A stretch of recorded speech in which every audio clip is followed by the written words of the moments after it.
ஒருத்தர் ரொம்ப அவசரமா வந்தார். சார், மனுஷன் நிம்மதியா இருக்கிறதுக்கு என்ன வழின்னு கேட்டார். சீக்கிரமா ஒரு கல்யாணத்தை பண்ணீங்க, எல்லாம் சரியா போடும் அப்படின்னோம். அவர் ஒரு மாதிரியா பார்த்தார். ஏற்கனவே எனக்கு கல்யாணம் ஆயிட்டுது சார், அதனால தானே நிம்மதியா இருக்கிறதுக்கு வழி கேட்கறேன் அப்படின்னார். சரி, இவர் ஒரு மாதிரியான கேஸ் அப்படின்னு நினைச்சுக்கிட்டு நம்மகிட்ட இருந்த ஒரு சின்ன புத்தகத்தை அவர்கிட்ட தூக்கி கொடுத்தோம். இதை படிச்சு பாருங்கன்னு. கல்யாணத்துக்கு பிறகும் சந்தோஷமா இருக்கிறதுக்கு என்ன வழி அப்படிங்கிற கேள்விக்கு அந்த புத்தகத்துல விளக்கம் இருந்தது. கணவன் மனைவிக்குள்ள சிக்கல் வராம இருக்கிறதுக்கு அதுல சில வழிகளை சொல்லி கொடுத்துருக்குறாங்க. அதெல்லாம் என்னென்ன அப்படிங்கிறத இப்ப பார்க்கலாமா? குடும்பம்னு இருந்தா கோபம் வரதான் செய்யும். அது வந்துட்டு போகட்டும், பரவாயில்ல. ஆனா அந்த கோபம் ஒரே நேரத்துல 2 பேருக்கும் வந்துடாம பாத்துக்கணும். ஒரு சமயத்துல யாராவது ஒருத்தர் தான் கோபப்படணும், அடுத்தவங்க அமைதியா இருக்கணும். அதுக்கப்புறம் இவர் அமைதியான உடனே அவங்க ஆரம்பிச்சுக்கலாம். கோபமா ஏதாவது சொன்னா உடனே கோபமா பதில் சொல்லக்கூடாது. கொஞ்சம் பொறுத்து கோபம் தீர்ந்த உடனே அந்த பதிலை சொல்லலாம். அப்போ பதில் கோபமா இருந்தா கூட அது அவ்வளவு பெருசா தெரியாது. அற்ப விஷயத்துக்கெல்லாம் காய்ச்சி மூச்சுன்னு கத்திட்டு இருக்கக்கூடாது. உங்க 2 பேருக்குள்ள ஒரு தர்க்கம் ஆரம்பமாயிட்டுதுன்னு வச்சுக்கோங்க. கடுமையா 2 பேரும் விவாதம் பண்றீங்க. உங்கள ஒருத்தர் இதுல ஜெயிக்கணும்னா அது நீங்களா இருக்க வேணாம், அடுத்தவங்க ஜெயிக்கிறதுக்கு நீங்க துணையா இருங்களேன். அப்படின்னா நீங்க கொஞ்சம் விட்டு கொடுக்கணும், அவ்வளவுதான். ஏதாவது குத்தம் சொல்லணுமா, செஞ்ச தப்ப சுட்டி காட்டணுமா, விமர்சனம் பண்ணணுமா, பண்ணுங்க, வேணான்னு சொல்லல. ஆனா சொன்னதை அப்படி சொல்றத கொஞ்சம் அன்பா இதமா சொல்லுங்க. எப்போ நடந்த தவறுகளை எல்லாம் இப்போ போய் மறுபடியும் ஞாபகப்படுத்திட்டு இருக்க வேண்டாம். நான் அப்பவே சொன்னேன் இந்த புடவை வேணாம்னு, நீங்க தான் கேட்கல, இப்போ பாருங்க கிழிஞ்சு போச்சு இப்படின்னு கத்துனாங்க ஒரு அம்மா. எப்போ சொன்னீங்கன்னு கேட்டா ஒரு 10 வருஷத்துக்கு முன்னாடி தீபாவளி சமயத்துல அப்படிங்கிறாங்க. அது என்ன இன்னும் அப்படியே புதுசாகவே இருக்கும்? உங்களுக்கு அவர் தான் பெருசு, அவருக்கு நீங்க தான் பெருசு. அதை விட இந்த உலகத்துல வேற எதுவும் முக்கியம் இல்லைன்னு நினைக்கணும். நீ தான் என்னுடைய உலகம்னு எத்தனை தடவை சொல்லியிருப்பீங்க? அதெல்லாம் வெறும் வசனமா போயிடக்கூடாது. ஏதாவது ஒரு பிரச்சனையை பத்தி கடுமையா விவாதம் பண்ணிட்டு இருக்கீங்க, அதை அப்படியே பாதியில விட்டுட்டு படுக்கைக்கு போயிடக்கூடாது. சொச்சத்தை நாளைக்கு பேசிக்கலாம்னு. அப்படி போனா தூக்கம் வராது. பிரச்சனையை ஒரு முடிவு பண்ணிக்கிட்டு அதுக்கப்புறமா தூங்க போகணும். ஒரு நாள்ல ஒரு தடவையாவது உங்க ஜோடியை பாராட்டி நல்ல விதமா கனிவா ஒரு வார்த்தை சொல்லணும் அப்படின்னு தீர்மானம் பண்ணீங்க. ஏதாவது தப்பு பண்ணிவிட்டீங்கன்னா பரவாயில்ல, அதை ஒத்துக்கிறதுக்கும் மன்னிப்பு கேட்கறதுக்கும் தயாரா இருக்கணும். அது ஒன்றும் கேவலம் கிடையாது. வீட்டுக்குள்ள தானே கேட்க போறீங்க, வெளியில யாருக்கு தெரிய போதும்? எப்படியோ உங்களுக்குள்ள ஒரு சமரசம் ஆனா சரிதான். ஒரு தகராறுன்னு எடுத்துக்கிட்டா குறைஞ்சபட்சம் அதுக்கு 2 பேர் தேவை. தனியாவே உட்காந்துக்கிட்டு நான் இப்ப தகராறு பண்ணிட்டு இருக்கிறேன் அப்படின்னு யாரும் சொல்ல முடியாது. 2 பேர் தகராறு பண்றாங்கன்னா பொதுவா அந்த 2 பேர்ல யாரு அதிகமா பேசுறாங்களோ அவங்க பேர்ல தான் தப்பு இருக்கும். அதை மனசுல வச்சுக்கணும். இதெல்லாம் தான் அந்த புத்தகத்துல போட்டிருக்கிற வழிமுறைகள். இவ்வளவும் சரியா வரலன்னா அப்புறமா சொல்லுங்க, வேற புத்தகம் ஏதாவது இருக்கான்னு தேடுவோம். ஒரு கணவன் தன்னுடைய மனைவியை அழைச்சிட்டு ஒரு மனோதத்துவ டாக்டர் கிட்ட வந்தாரா. டாக்டர், எங்களுக்கு கல்யாணம் ஆகி 30 வருஷ காலமா நாங்க ஒரு விஷயத்துல கூட ஒத்து போனதில்லை அப்படின்னு ஆரம்பிச்சார். உடனே அந்த அம்மா குறுக்கிட்டு, அது 30 வருஷம் இல்ல 32 வருஷம் அப்படின்னாங்களாம்.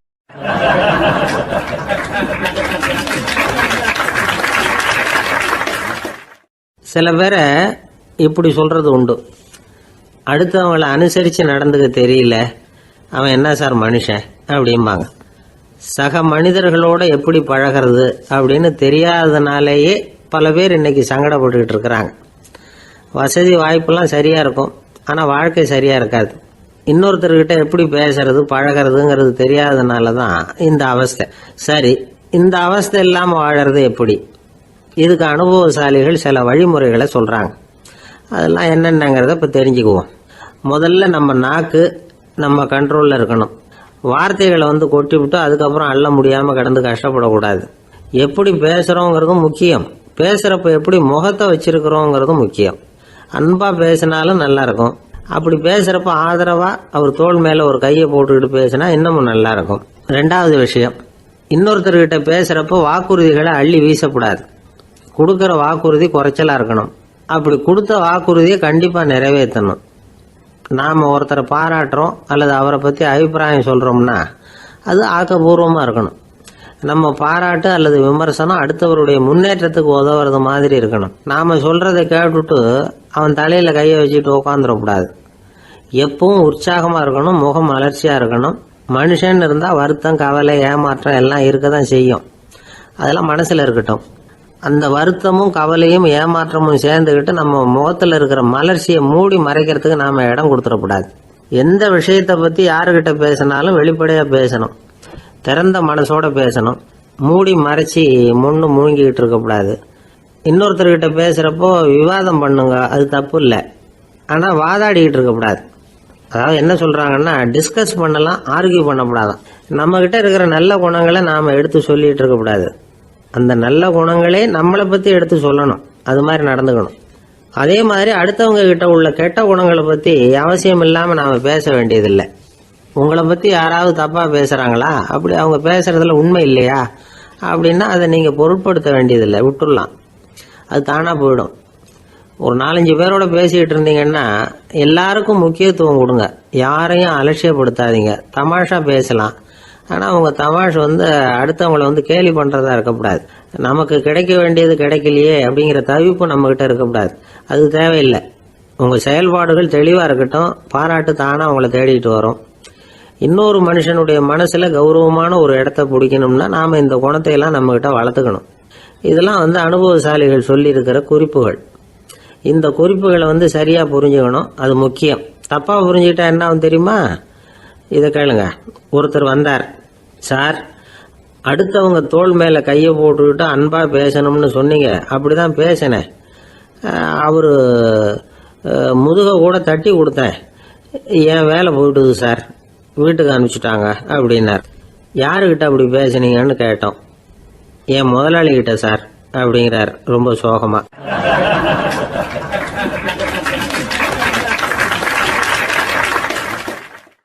இந்த உலகமே ஒரு நாடக மேடை, நாம் எல்லாரும் நடிகர்கள்.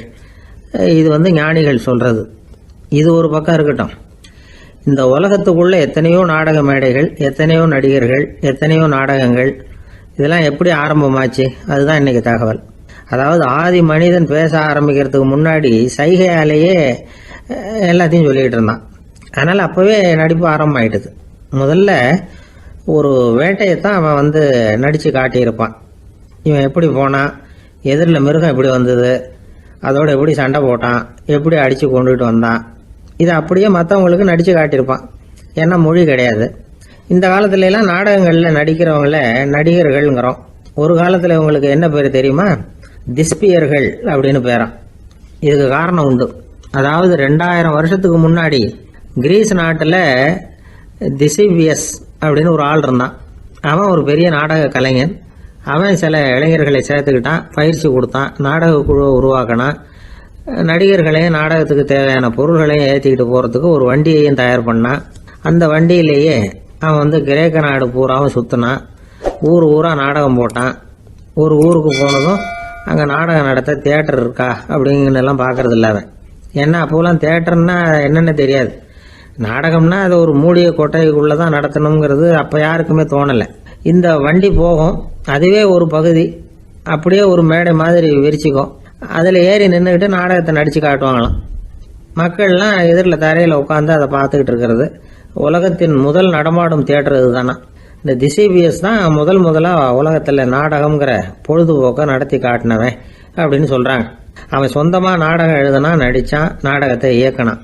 அதனால தான் அவனை first man of the theatre அப்படின்னு சொல்லுவாங்க. அவன் தான் நாடக மேடையின் முன்னோடி. கிரேக்கர் காலத்திலேயே நாடக ஆசிரியர்கள், நடிகர்கள், ரசிகர்கள் இவங்கெல்லாம் உருவாயிட்டாங்களாம். நாடகத்தின் சரித்திரத்தில் இந்த 3 பிரிவும் ரொம்ப முக்கியம். அதாவது கிரேக்க தியேட்டர்கள்லாம் திறந்த வெளி மேடைகள் தான். பெரும்பாலும் மலைச்சரிவுகள், அதுவே படிப்படியாக பண்ணியிருப்பாங்க. கீழே அரைவட்ட வடிவில் மேடை, அதுக்கு ஆர்கெஸ்ட்ரான்னு பேர். பிற்காலத்தில் இதில் உட்காந்து இசைக்குழுவினர் வாய்ச்சதுனால இசைக்குழுவுக்கே ஆர்கெஸ்ட்ராங்கிற பேர் வந்துட்டுது. இப்போ கிரேக்க தியேட்டர்களில் ஒன்று, அதோட காலம் கிமு 340. அதை இன்னமும் பாதுகாத்து வச்சிருக்கிறாங்களாம். எபிடாரஸ் அப்படிங்கிற இடத்துல அது இருக்குதான். இன்னமும் அந்த தியேட்டரை பயன்படுத்திக்கிட்டு வர்றாங்களாம். சிறந்த கிரேக்க நாடகங்கள்லாம் அங்கே நடிக்கிறாங்களாம். ஆரம்ப காலத்திலேயே கட்டணம் கிடையாது. அப்புறம் பின்னாடி தான் நுழைவு கட்டணம்லாம் அப்படியே வந்துட்டு தான். நடிகர்கள் பளபளப்பான ஆடைகள் உடுத்தியிருப்பாங்களாம்.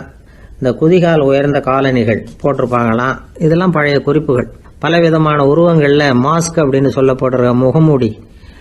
அதனால் ஒரே நடிகர் பல வேடங்களில் நடிக்கிறது உண்டான். ஆரம்பத்தில் பெண் நடிகர்கள் கிடையாது, எல்லாம் ஆண் நடிகர்கள் தான். ரோமானியர்கள் தான் முதல் நிரந்தர நாடக மேடையை கட்டினவங்க. அதுதான் முதல் தியேட்டர். கிமு 1048 காலகட்டத்தில் பாம்பிங்கிற நகரத்தில் அதை கட்டியிருக்கிறாங்களாம். கிரேக்க ரோமானிய தியேட்டர்களின் அடிப்படையிலேயே இந்த இத்தாலிய வடிவ அமைப்பாளர்கள் இந்த குதிரை லாட வடிவில் ஒரு ஆடிட்டோரியத்தை உருவாக்கினாங்களாம். இப்படி அதை பற்றி நிறைய தகவல் இருக்குது. 1576 லண்டனில் இந்த வின்ஸ்பர்ரி, அப்புறம் இந்த பில்ட்ஸில், அப்புறம் ஜேம்ஸ் இப்படிங்கிறவர் முயற்சியால் தான் இங்கிலாந்தில் முதல் தியேட்டர் உருவாச்சான். அப்படி ஒருத்தர் இருந்தாராம். உலக நாடக மேடையின் வரலாறு இதுதான். அதாவது இப்பெல்லாம் அறிவியல் வளர்ச்சி அதிகமாயிட்டுது, திரைப்படம் தொலைக்காட்சி எல்லாம் வந்தாச்சு. ஒவ்வொரு வீடுமே ஒரு குட்டி தியேட்டர் மாதிரி ஆயிட்டுது. தொலைக்காட்சி முன்னாடி உட்காந்து எழுந்திருக்கவே மனசு வர்றதில்லை. ஒரு அம்மா ஒரு மனோதத்துவ டாக்டரை தேடிட்டு வந்தாங்களாம் இந்த காலத்தில். டாக்டர், எங்கள் வீட்டுக்காரர் எப்போ பார்த்தாலும் டிவி முன்னாடி உட்காந்துக்கிட்டு அதையே வெறிச்சு பார்த்துக்கிட்டு இருக்கிறார், ஒத்து பார்த்துக்கிட்டு இருக்கார், எனக்கு சந்தேகமாக இருக்குன்னாங்களாம். இது மனக்கோளாறு இல்லைங்க, ஆர்வ கோளாறு, அவ்வளவுதான், இதுக்காக பயப்படாதீங்கன்னாரான் டாக்டர். அப்படி இல்லை டாக்டர், டிவி ஓடும் பொழுது நாம எல்லாம் அதை பார்க்குறோம் சரி, ஆனால் அவர் அப்படி இல்லை, டிவியை நிறுத்தினதுக்கு அப்புறமும் அதையே ஒத்து பார்த்துட்டு உட்காந்துருக்கிறார், அதனால தான் சந்தேகப்பட்டு உங்ககிட்ட வந்தேன் அப்படின்னாங்களாம்.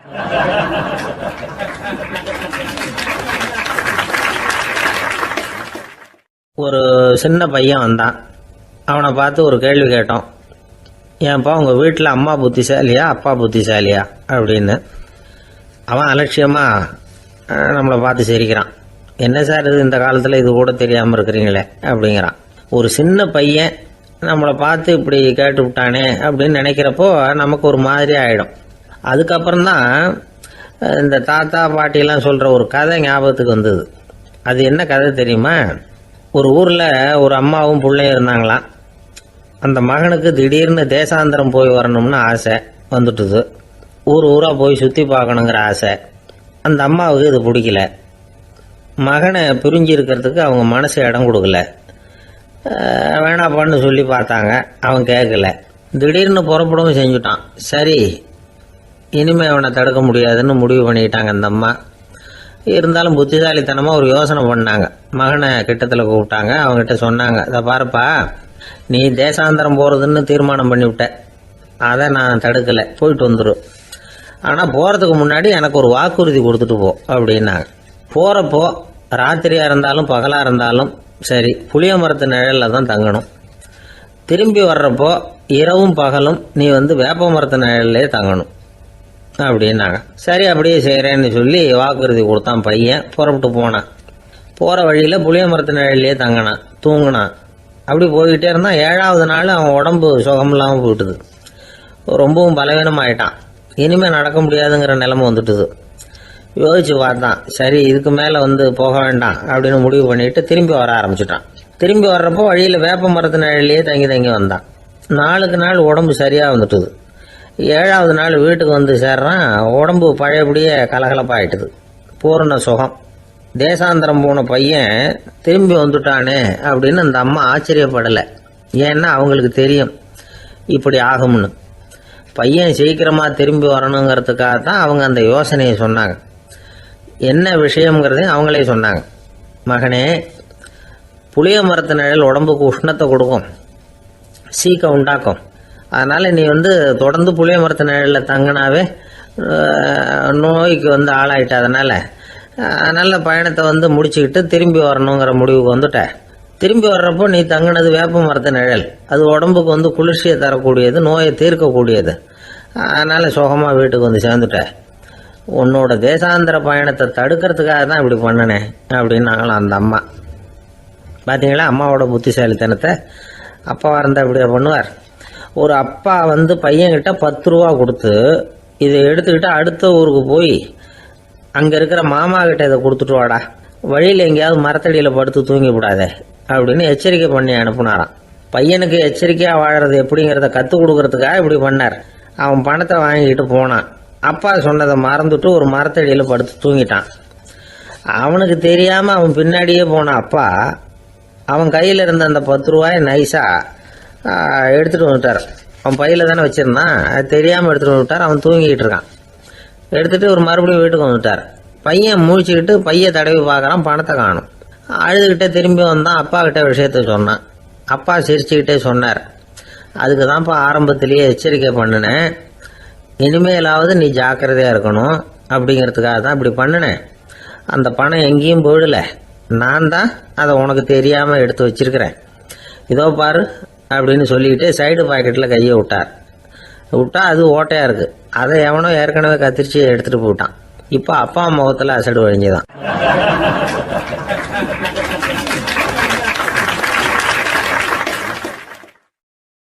ஒரு அரசனும் அமைச்சரும் ஒரு நாள் ரொம்ப சாவகாசமாக பேசிக்கிட்டு இருந்தாங்களாம். அரசன் அமைச்சரை பார்த்து ஒரு கேள்வி கேட்டிருக்கார். ஏங்க அமைச்சரே, ஆசை இல்லாத ஒரு மனுஷனால் இருக்க முடியுமா அப்படின்னு. ஏன் முடியாது, துறவி அப்படிங்கிறவங்கெல்லாம் அப்படிப்பட்டவங்க தானே அப்படின்னாராம் அமைச்சர். அவங்கெல்லாம் உண்மையிலேயே ஆசையை விட்டவங்க தானா அப்படின்னு கேட்டாரா ராஜா. அப்படி தான் இருக்கணும் அப்படின்னாராம் அமைச்சர். அப்படின்னா ஆசையே இல்லாத ஒரு உண்மையான துறவியை நான் பார்க்கணுமேன்னார். அது என்ன பிரமாதம், அதுக்கு நான் ஏற்பாடு பண்ணுறேன் அப்படின்னு விட்டார் இவர். சொல்லிவிட்டு உடனே புறப்பட்டு போனார். அங்கே எங்கே தேடினார். அப்புறம் தான் அவருக்கு புரிஞ்சுது உண்மை துறவியை கண்டுபிடிக்கிறது எவ்வளவு கஷ்டமான காரியம்னு. இருந்தாலும் ராஜா கிட்ட சொல்லியாச்சே, உண்மை துறவியை காட்டுறேன்னு. இப்போ என்ன பண்ணுறது? ராஜா கிட்ட சொன்னபடி நடக்கலைன்னா அவருக்கு கோபம் வந்துடும். அமைச்சர் ஒரு யோசனை பண்ணார். அவருக்கு ஒரு வழி தெரிஞ்சுது. அதுதான் சரின்னு முடிவு பண்ணார். அதாவது அந்த ஊரில் அவருக்கு தெரிஞ்ச நாடக நடிகர் ஒருத்தர் இருக்கிறார், நல்லா நடிப்பார். அவரை போய் பார்த்தார். இதை பாருப்பா, எனக்காக நீ ஒரு காரியம் செய்யணும்னார். என்னன்னு கேட்டார் அவர். நீ ஒரு துறவி மாதிரி கொஞ்ச நேரத்துக்கு நடிக்கணும். ராஜா உன்னை பார்த்துட்டு போகிற வரைக்கும் நடி, அது போதும். அதுக்காக உனக்கு 10,000 ரூபா தரேன் அப்படின்னார். அவர் எந்த காலத்தில் இவ்வளவு பணத்தை மொத்தமாக பார்த்துருக்கார். அதனால் உடனே சரின்னு ஒத்துக்கிட்டார். அமைச்சர் அரண்மனைக்கு திரும்பி வந்தார். என்ன அமைச்சரே, இன்னுமா ஒரு உண்மையான துறவி கிடைக்கலன்னார். உண்மையான துறவி ஒருத்தரை இப்போ தான் கொஞ்ச நேரத்துக்கு முன்னாடி பார்த்து பேசிவிட்டு வர்றேன். அவர் நம்ம ஊருக்கு வெளியில் குளத்தங்கரையில் உள்ள ஒரு ஆலமரத்துக்கு அடியில் உட்காந்துருக்கிறார் அப்படின்னார் இவர். அப்படின்னா உடனே புறப்படுங்க அப்படின்னார் ராஜா. பரிவாரங்களோடு புறப்பட்டார். அங்கே அந்த மரத்தடியில் அந்த ஆள் வேஷம் போட்டுக்கிட்டு துறவி மாதிரி உட்காந்துருக்கிறான். ராஜா நேராக போனார். அந்த துறவி காலில் பொத்துன்னு விழுந்து வணங்கினார். உடனே ராணி அவர் காலில் விழுந்தாங்க. அடுத்தபடியாக அமைச்சர் விழுந்தார். அவருக்கு தெரியும் இது நம்ம ஆள் தான்னு. இருந்தாலும் என்ன பண்ணுறது, நேரம். அப்புறம் பரிவாரங்கள்லாம் துறவி காலில் விழுந்து ஆசீர்வாதம் வாங்கிட்டாங்க. ராஜா அப்புறமா தங்கத்தட்டில் பொண்ணையும் பொருளையும் வச்சு அந்த துறவிகிட்ட ரொம்ப பணிவாக நீட்டுறார். தாங்கள் தயவு பண்ணி இதை ஏற்றுக்கணும் அப்படின்னு வேண்டிக்கிட்டார். அந்த துறவி பற்றில்லாமல் அதை பார்த்தார். எல்லாத்தையும் திறந்துட்ட எனக்கு இதெல்லாம் எதுக்காக அப்படின்னு சொல்லி அதை மறுத்துட்டாராம். ஆஹா, உண்மையான துறவியை பார்த்துட்டோம் அப்படிங்கிற ஆனந்தம் அரசருக்கு. ரொம்ப நிம்மதியாக திருப்தியாக திரும்பி வந்தார் அரண்மனைக்கு. அதுக்கப்புறம் அமைச்சர் யாருக்கும் தெரியாமல் அந்த துறவிகிட்ட ஓடினார். சொன்ன பிரகாரம் பணத்தை நீட்டினார். இந்தப்பா, நான் உங்ககிட்ட சொன்னபடி 10,000 ரூபா பணம் எடுத்துக்கோ அப்படின்னார். அந்த ஆள் ராஜா கிட்ட சொன்னது மாதிரியே எல்லாத்தையும் திறந்துவிட்ட எனக்கு இதெல்லாம் எதுக்காக வேணாம் அப்படின்னு விட்டாரான். நடித்த வரைக்கும் போதும்ப்பா, இனிமேல் இந்த நாடக வசனம்லாம் வேணாம், வேஷத்தை கலைச்சிரு, பணத்தை வாங்கிக்கோன்னார். இல்லைங்க, இது வேஷம் இல்லை, இது வசனமும் இல்லை, இது உண்மை. கொஞ்ச நேரம் துறவி மாதிரி நடித்ததுக்கே இந்த தேசத்து ராஜா, ராணி, அமைச்சர், பரிவாரங்கள் எல்லாம் என் காலில் விழுந்து வணங்குறாங்க. அப்படின்னா உண்மையான துறவியாக இருக்கிறது எவ்வளவு பெருமையான விஷயம். நான் உண்மையான துறவியாக ஆக போகிறேன், அப்படி முடிவும் பண்ணிட்டேன் அப்படின்னார் அந்த நடிகர். வேஷம் கூட எப்படிப்பட்ட விளைவுகளை உண்டு பண்ணுது பார்த்தீங்களா. நம்மால் ஒருத்தன் ரொம்ப வசதியாக தான் இருந்தான். ஒரு நாள் அவன் சொத்து பூரா திருட்டு போட்டுது. அதுக்கப்புறம் இவன் துறவி மாதிரி ஆயிட்டான். ஊர் ஊராக சுற்றினான். ஒரு குருநாதரை தேடி கண்டுபிடிச்சான். அவர்கிட்ட சீடனாக சேர்ந்துக்கிட்டான். அவனை பார்த்து ஒருத்தர் கேட்டார், நீ உண்மையான சீடன் தானான்னு. இல்லைங்க, சீடன் மாதிரி நடிச்சுக்கிட்டு இருக்கிறேன் அப்படின்னா. அது குரு துரோகம் இல்லையா அப்படின்னு கேட்டார் அவர். இல்லைங்க, நான் பண்ணது குரு துரோகம் இல்லை, என் குரு பண்ணது தான் துரோகம். என்னுடைய பணத்தை கொள்ளையடிச்சது இவர் தான். அதை எங்கே வச்சிருக்காருன்னு கண்டுபிடிக்கிறதுக்காக தான் இவர்கிட்ட சீடனாக சேர்ந்துருக்கிறேன் அப்படின்னானா.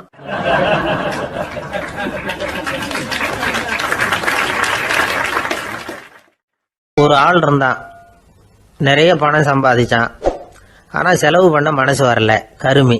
அவன் என்ன பண்ணா, சேர்த்த பணம் பூராவையும் ஒரு மரத்தடியில் புதைச்சி வச்சுருந்தான். வாரத்துக்கு ஒரு தடவை அந்த மரத்தடிக்கு வருவான். புதைச்ச இடத்த ஆவலோடு பார்த்துக்கிட்டு இருப்பான். அதுக்கப்புறம் போயிடுவான். அவ்வளவுதான். ஒரு நாள் ஒரு திருடன் வந்தான். இவன் புதைச்சி வச்சிருந்ததெல்லாம் எடுத்துட்டு போட்டான். இது தெரிஞ்சு போச்சு. அந்த கருமி புலம்ப ஆரம்பிச்சிட்டான். இவன் புலம்பலை கேட்டதும் அக்கம் பக்கத்தில் இருந்தவங்கெல்லாம் ஓடி வந்தாங்க. என்ன விஷயம்னு விசாரிச்சாங்க. இவன் சொன்னான். ஒரு பெரியவர் கேட்டார், ஏப்பா வாரம் வந்து இந்த இடத்த பார்க்கறதாக சொன்னியே, எப்போவாவது இதில் இருக்கிற பணத்தை எடுத்து செலவு பண்ணியிருக்கியா அப்படின்னு கேட்டார். நான் அப்பப்போ வந்து அதை பார்க்கறது தான் வழக்கம், அதை தொட்டதே இல்லைன்னு அவன். சரி அப்படின்னா இப்போவும் நீ அதே மாதிரி வாரம் ஒரு தடவை வந்து இந்த இடத்த பார்த்துட்டு போகலாமே அப்படின்னாராம் அந்த பெரியவர். அதுவும் சரிதானே, எவ்வளவு காலமானாலும் அவன் அந்த பணத்தை எடுத்து செலவு பண்ண போகிறதில்ல. அப்படி இருக்கிறப்ப உள்ளே பணம் இருந்தாலும் ஒன்று தான், இல்லாமல் போனாலும் ஒன்று தான். இதிலிருந்து என்ன புரியுதுன்னா, ஒருத்தர்கிட்ட இருக்கிற பணத்தை கொண்டு அவர் பணக்காரரா ஏழையா அப்படின்னு முடிவு செய்கிறது சரியில்லை. அந்த செல்வத்தை அனுபவிக்கிற திறன், பயன்படுத்துகிற திறன், அதை வச்சு தான் அவர் ஏழையா பணக்காரரா அப்படிங்கிறத நிர்ணயம் பண்ணணும். அதுதான் சரி. செலவு பண்ண தெரியாதவன் சேகரம் பண்ணிகிட்டே இருக்கிறதுனால என்ன பிரயோஜனம்? தலைமுடியே இல்லாதவன் தாராளமாக சீப்புகளை வாங்கி சேகரம் பண்ணுறது மாதிரி தானே இது. சில சமயம் செலவு பண்ண நாம் தயாராக இருந்தால் கூட அந்த செல்வம் நமக்கு பயன்படுறதில்ல.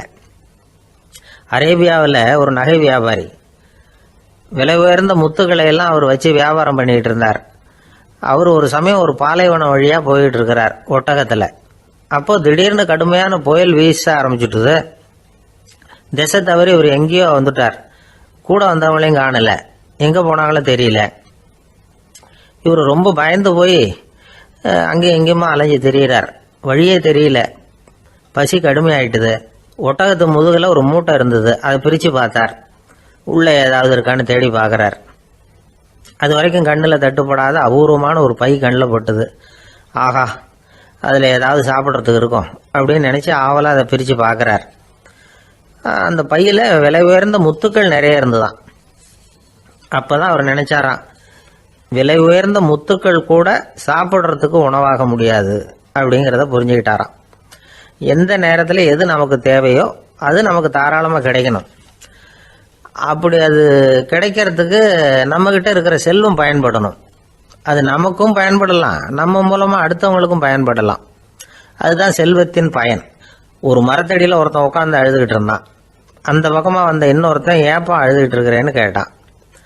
இந்த இடத்துல தான் பூமிக்கு அடியில் பணம் இருக்குது, புதைச்ச இடம் தெரியல, அதான் அழறேன் அப்படின்னா. நல்லா ஞாபகப்படுத்தி பாரு, எந்த இடத்துல புதைச்ச அப்படின்னு கேட்டான் இவன். அது எப்படி எனக்கு தெரியும், புதைச்சி வச்சிருக்கிறவன் நான் இல்லையே, எங்கள் எதிர்த்து வீட்டுக்காரன் அப்படின்னானா இவன்.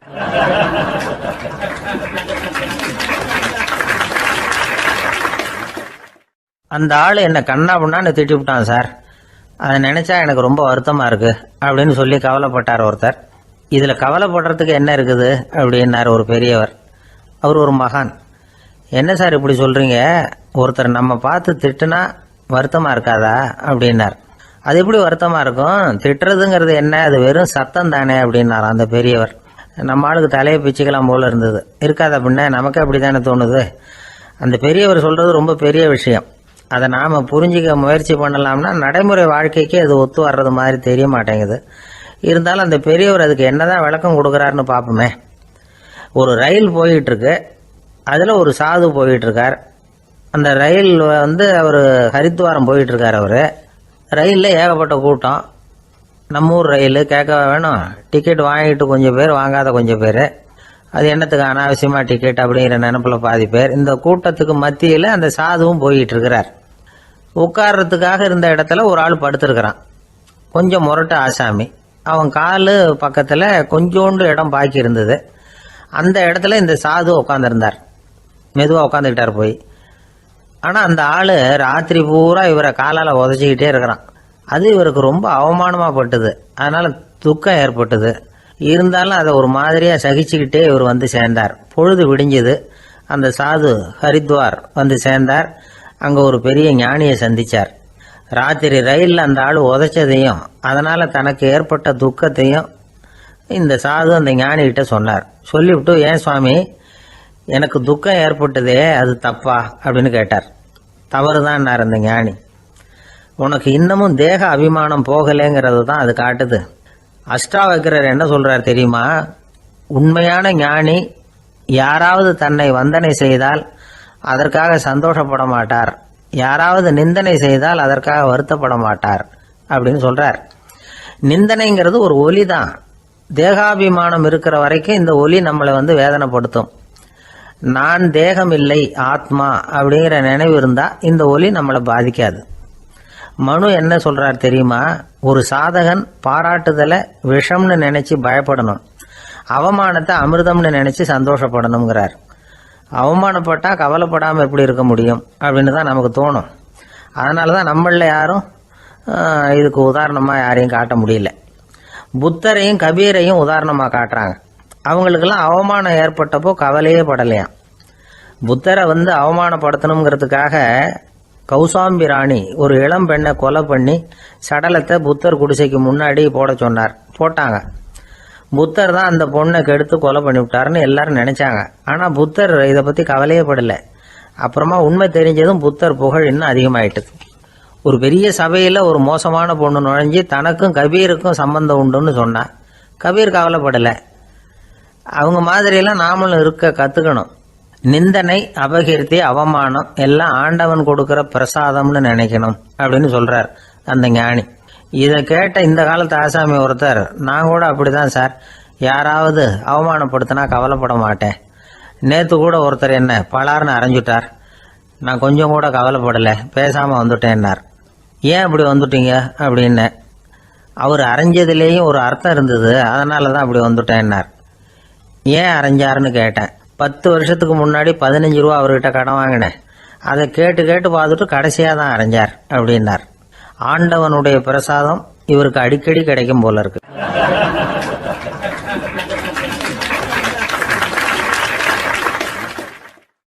ஒரு பல்கலைக்கழகம், அங்கே ஒரு இலக்கிய பேராசிரியர், அவர் பாடம் நடத்திட்டு இருந்தார். ராபர்ட் பிரவுனிங் எழுதிய கவிதைகளை பற்றி சொல்லிட்டு இருக்கிறார். மாணவர்களும் ரொம்ப அக்கறையாக அதை கேட்டுக்கிட்டு இருக்கிறாங்க. ஒரு குறிப்பிட்ட கவிதையை பற்றி சொல்லும் பொழுது அந்த பேராசிரியருக்கே ஒரு சந்தேகம். அதாவது அந்த கவிதையின் சரியான அர்த்தம் என்னங்கிறதுல சந்தேகம். பேராசிரியர் யோசனை பண்ணார். அந்த கவிதையை முழுசா புரிஞ்சுக்க முடியல. அதனால மாணவர்களை பார்த்து சொன்னார், மாணவர்களே, ஒரு நாள் பொறுத்துங்க, இந்த கவிதையை எழுதின கவிஞர் எங்கள் வீட்டுக்கு பக்கத்தில் தான் இருக்கிறார். இன்னைக்கு சாயந்தரம் நான் அவரை நேரிலேயே போய் பார்க்குறேன், பார்த்து இதுக்கு என்னங்க அர்த்தம்னு கேட்டுட்டு வந்துடுறேன், அதுக்கப்புறம் உங்ககிட்ட சொல்கிறேன் அப்படின்னாராம். அன்னைக்கு சாயந்தரமே அந்த பேராசிரியர் கவிஞரை தேடிட்டு போயிட்டார். கவிஞர் அவங்க வீட்டில் அவர் பாட்டு உட்காந்துருந்தாராம். இவர் போய் அவர் முன்னாடி உட்காந்தார். அப்புறம் கேட்டார், ஐயா, அந்த கவிதையின் முழு பொருள் என்னன்னு தெரிஞ்சுட்டு போகிறதுக்காக வந்திருக்கிறேன் அப்படின்னாராம். எந்த கவிதை அப்படின்னாராம் அவர். இவர் அந்த கவிதையை சொல்லியிருக்கார். கவிஞர் கொஞ்சம் யோசனை பண்ணிவிட்டு அப்புறம் சொன்னாராம், பேராசிரியரே, நீங்கள் கொஞ்சம் தாமதமாக வந்துட்டீங்கன்னாராம். இவருக்கு ஒன்றும் புரியல. நீங்கள் என்ன சொல்கிறீங்க? நான் தாமதமாக வந்துட்டேன்னா? நீங்கள் தான் உயிரோடு இருக்கிறீங்களே, அப்படி இருக்கும்பொழுது நான் தாமதமாக வந்துட்டேன்னா அது எப்படி அப்படின்னு இவர் குழம்பி இருக்கிறார். இப்போ கவிஞர் சொன்னாராம், ஐயா, நான் உயிரோடு இருக்கிறேன்னா இல்லையாங்கிறது முக்கியம் இல்லை. நான் அந்த கவிதை வரிகளை எழுதினப்போ 2 பேருக்கு அதோட அர்த்தம் தெரிஞ்சிருந்தது. இப்போ ஒரே ஒருத்தருக்கு தான் அதோட அர்த்தம் தெரியும் அப்படின்னாராம். பேராசிரியர் யோசனை பண்ணியிருக்கார். அப்படின்னா அந்த ஒருத்தர் கவிஞர் ராபர்ட் பிரவுனிங்கை தவிர வேற யாரா இருக்க முடியும்? இவர் தான் அப்படிங்கிறத அவர் மனசில் நினச்சிக்கிட்டார். அதனால சொன்னார், ஐயா, நான் தாமதமாக வரல, அந்த கவிதையின் பொருள் என்ன அது சொல்லுங்கன்னார். பேராசிரியரே, நான் சொல்றது உங்களுக்கு புரியலன்னு நினைக்கிறேன். நான் இந்த வரிகளை எழுதினப்போ 2 பேருக்கு அதோட அர்த்தம் தெரிஞ்சிருந்தது. அந்த 2 பேர் யாருன்னா, ஒருத்தர் ராபர்ட் பிரவுனிங், அதாவது நான், இன்னொருத்தர் கடவுள். இப்போ அது கடவுளுக்கு மட்டும்தான் தெரியும். நானே இதை பற்றி பல தடவை யோசனை பண்ணி பார்த்தேன். இது ரொம்ப அழகானது, ஆனாலும் ரொம்ப வழுக்கலானது. அதை பிடிச்சிட்டோம்னு நினச்சிக்கிட்டு இருக்கும் பொழுதே காற்று மாதிரி அது உங்ககிட்ட இருந்து ஓடி போயிடுது. எனக்கு ரொம்பவும் வருத்தமாக தான் இருக்குது. நிச்சயமாக நான் தான் இந்த வரிகளை எழுதியிருக்கிறேன். அதில் அர்த்தம் இருக்குங்கிறது எனக்கு தெரியும், அதை நான் உணர்றேன். ஆனால் நீங்கள் என்னை மன்னிக்கணும், எனக்கே கூட அதை என்னால் விளக்க முடியல. அப்படி இருக்கும் பொழுது உங்களுக்கு எப்படி அதை நான் விளக்க முடியும் அப்படின்னாரா அந்த கவிஞர். அனுபவிக்கப்படக்கூடிய எல்லாமே விளக்கப்படக்கூடிய ஒன்றல்ல, விளக்கப்படும் எல்லாமே அனுபவிக்கப்படக்கூடிய ஒன்றல்ல அப்படிங்கிறது ஞானிகளுடைய கருத்து. அதுக்காக தான் அந்த சம்பவம். வாழ்க்கையில் நீங்கள் தொடர்ந்து ஆய்வு செய்து கொண்டே இருக்கக்கூடிய விளக்கங்களை ஒருபோதும் அடைய முடியாத பரிமாணங்கள் இருக்கிறதுனால தான் அது அலுப்பு தட்டாமல் இருக்குது. உங்களால் நிறைய அனுபவிக்க முடியும். இருந்தாலும் நீங்கள் அனுபவித்து அறிந்த விஷயங்கள் கூட வார்த்தைகளால் விளக்கப்பட முடிவதில்லை அப்படிங்கிறது பெரிய ஒரு சிந்தனை. இதெல்லாம் ஒரு பக்கம் இருக்கட்டும். நமக்கு தெரிஞ்ச பேராசிரியர் ஒருத்தர் 1 மணி நேரம் ரொம்ப விவரமாக வகுப்பு எடுத்தார். கடைசியாக சொன்னார், மாணவர்களே, ரொம்பவும் எளிமையாக விளக்கமாக எல்லா விவரமும் சொல்லியிருக்கிறேன். அதனால் இதில் உங்களுக்கு சந்தேகம் வர்றதுக்கு வாய்ப்பே இல்லை. இருந்தாலும் கேட்க வேண்டிய கடமை கேட்குறேன். இது வரைக்கும் நடத்தினதில் யாருக்காவது ஏதாவது சந்தேகம் உண்டா அப்படின்னு கேட்டாராம். எனக்கு ஒரே ஒரு சந்தேகம்தான் சார் அப்படின்னு எழுந்திரிச்சு நிற்கிறான் ஒருத்தன். என்னன்னு கேட்டாராம். இது வரைக்கும் நீங்கள் என்ன பாடம் சார் நடத்துனீங்க அப்படின்னானா அவன்.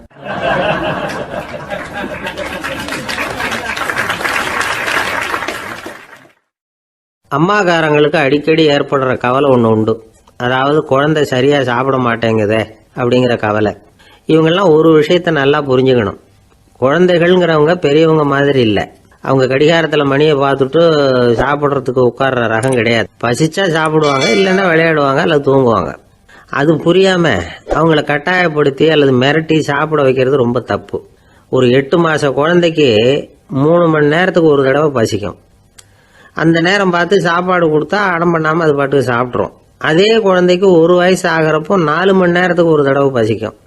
இந்த வயசில் இயற்கையாகவே பசி குறைஞ்சிருக்கும். அது புரியாமல் என் குழந்தை முன்னாடி மாதிரி இப்போ சரியாக சாப்பிட மாட்டேங்கிறான் அப்படின்னு சில பேர் டாக்டர்கிட்ட போய் சொல்லிக்கிட்டு இருப்பாங்க. இன்னொரு விஷயம், ஒரு குழந்தைக்கு வயசு அதிகமாகிற வேகத்துக்கு உடம்பு எடையும் அதிகமாகிக்கிட்டே போகாது. உடம்பு எடை அதிகமாகிற வேகம் குறைஞ்சிக்கிட்டே வரும். 6 மாத குழந்தைக்கு ஒரு வாரத்தில் 150 கிராம் எடை கூடும். 1 வயசில் வாரத்துக்கு 71 கிராம் எடை கூடும். இது புரியாமல் அதிகமாக சாப்பாட்டை கொடுத்து குழந்தைய கஷ்டப்படுத்தக்கூடாது. ஏன்னா அளவுக்கு மீறின உணவு அஜீரணத்தை உண்டு பண்ணிவிடும். குழந்தைக்கு ஒரு தட்டில் கொஞ்சமாக ஆகாரத்தை வச்சு கொண்டுட்டு போய் கொடுக்கணும். மலை மாதிரி குவிச்சு வச்சா அதை பார்த்ததுமே பசி அடங்கி போயிடும். அடித்து மிரட்டி பயமுறுத்தி குழந்தைய சாப்பிட வைக்கிற பழக்கம் இருக்குது பாருங்கள். அதுக்கு ஃபுட் ஃபோர்ஸிங் அப்படின்னு பேர். இப்படி பண்ணினா குழந்தைக்கு சாப்பாட்டில் விருப்பம் குறைஞ்சிரும். அதை கண்டாவே வெறுக்க ஆரம்பிச்சிடும். அது மாதிரி உளம் சார்ந்த பசி குறைவு, சைக்கோஜெனிக் அனோரெக்சியா, அது ஏற்படுமா. சாப்பாடுங்கிறதே ஒரு தண்டனை மாதிரி தோணும். குழந்தைகளுக்கு பிடிச்ச மாதிரியான ஆகாரத்தை கொடுக்கணும். சத்து அதிகம் இருக்குங்கிறதுக்காக அதுக்கு பிடிக்காத ஆகாரத்தை கொடுத்து கட்டாயப்படுத்தக்கூடாது. குழந்தைகளுக்கு 2 வயசு ஆகிறப்போ இயற்கையாகவே எதிர்மறை குணம் உண்டாகும். அதாவது அந்த எதிர்மறையாக பேசுறது. இது மாதிரி சமயங்களில் நாம் என்ன சொல்கிறோமோ அதுக்கு நேர்மாறாக நடந்துக்கும். ஏட்டிக்கு போட்டி. சாப்பிட சொன்னால் விளையாட போகும், விளையாட சொன்னால் சாப்பாடு கேட்கும். இதை புரிஞ்சுக்கிட்டு நடந்துக்கணும். குழந்தை சொன்ன பேச்சை கேட்கலேன்னு கோவப்படக்கூடாது. குழந்தை வளர வளர பிடிவாத குணம் வர்றது சகஜம். கேட்டதை வாங்கி கொடுத்தாதான் சாப்பிடுவேன் அப்படின்னு பிடிவாதம் பண்ணும். வாங்கி கொடுத்து விடுறது தான் உத்தமம். நீங்களும் அதுகிட்ட பிடிவாதம் பண்ணிட்டு இருக்கக்கூடாது. ஏன்னா கேட்டது கிடைக்கலையேங்கிற ஏமாற்றம் கூட குழந்தையோட பசியை குறைச்சிரும். கேட்டது கிடைச்சிட்டா பசி அதிகமாகும். கொடுத்ததை மளமளன்னு சாப்பிட்றோம். குழந்தைகளுக்கு கண்ட நேரத்தில் சாப்பிட்றதுக்கு எதையாவது வாங்கி கொடுத்துக்கிட்டு இருந்தா சாப்பாட்டு நேரத்தில் சாப்பிடாம அடம் பண்ண ஆரம்பிச்சிடும். பள்ளிக்கூடம் போகிற பிள்ளைங்க காலை உணவை சரியாக சாப்பிட மாட்டாங்க. அச்சம், அவசரம், பரபரப்பு இதெல்லாம் தான் காரணம். பள்ளிக்கு புறப்படுறதுக்கு ஒரு 3/4 மணி நேரத்துக்கு முன்னாடியே சாப்பாடு போட்டுருங்க, அது சரியாக போடும். படிக்கிற குழந்தைகள் உடல் சோர்வு, மனச்சோர்வு இது காரணமாக கூட சாப்பிட மறுக்கிறது உண்டு. இப்போ உதாரணமாக சாயந்தரம் விளையாடி விட்டு வீட்டுக்கு வந்ததும் சாப்பிட சொன்னால் வேணாம்பாங்க. இது உடல் சோர்வு. ரொம்ப நேரம் வீட்டு பாடங்களை செஞ்சு முடித்த கையோடு சாப்பிட சொன்னாலும் அவங்களால சரியாக சாப்பிட முடியாது. இது உளச்சோர்வு, அதாவது மனச்சோர்வு. இதை தவிர குழந்தைகளுக்கு உடல் நலக்குறைவு ஏற்பட்டால் கூட சாப்பிட மறுக்கிறது உண்டு. சில மருந்து மாத்திரைகள் கூட பசியை குறைச்சிரும். அதனால் சரியாக தெரிஞ்சுக்கிட்டு குழந்தைகளை சாப்பிட வைக்கணும். அது புரியாமல் கையில் சாப்பாட்டு தட்டை வச்சுக்கிட்டு குழந்தைகளை விரட்டிக்கிட்டு அலையக்கூடாது. ஒரு சின்ன பையன் சொன்னான், எங்கள் அம்மா சாப்பாடு போடுறது தெரிஞ்சால் நான் உடனே வீட்டை விட்டு வெளியில் ஓடி போடுவேன் அப்படின்னா. ஏன் அப்படி பண்ணுறேன்னு கேட்டோம். எங்கள் அப்பா கூட அது மாதிரி தான் சார் பண்ணுவார் அப்படிங்கிறான்.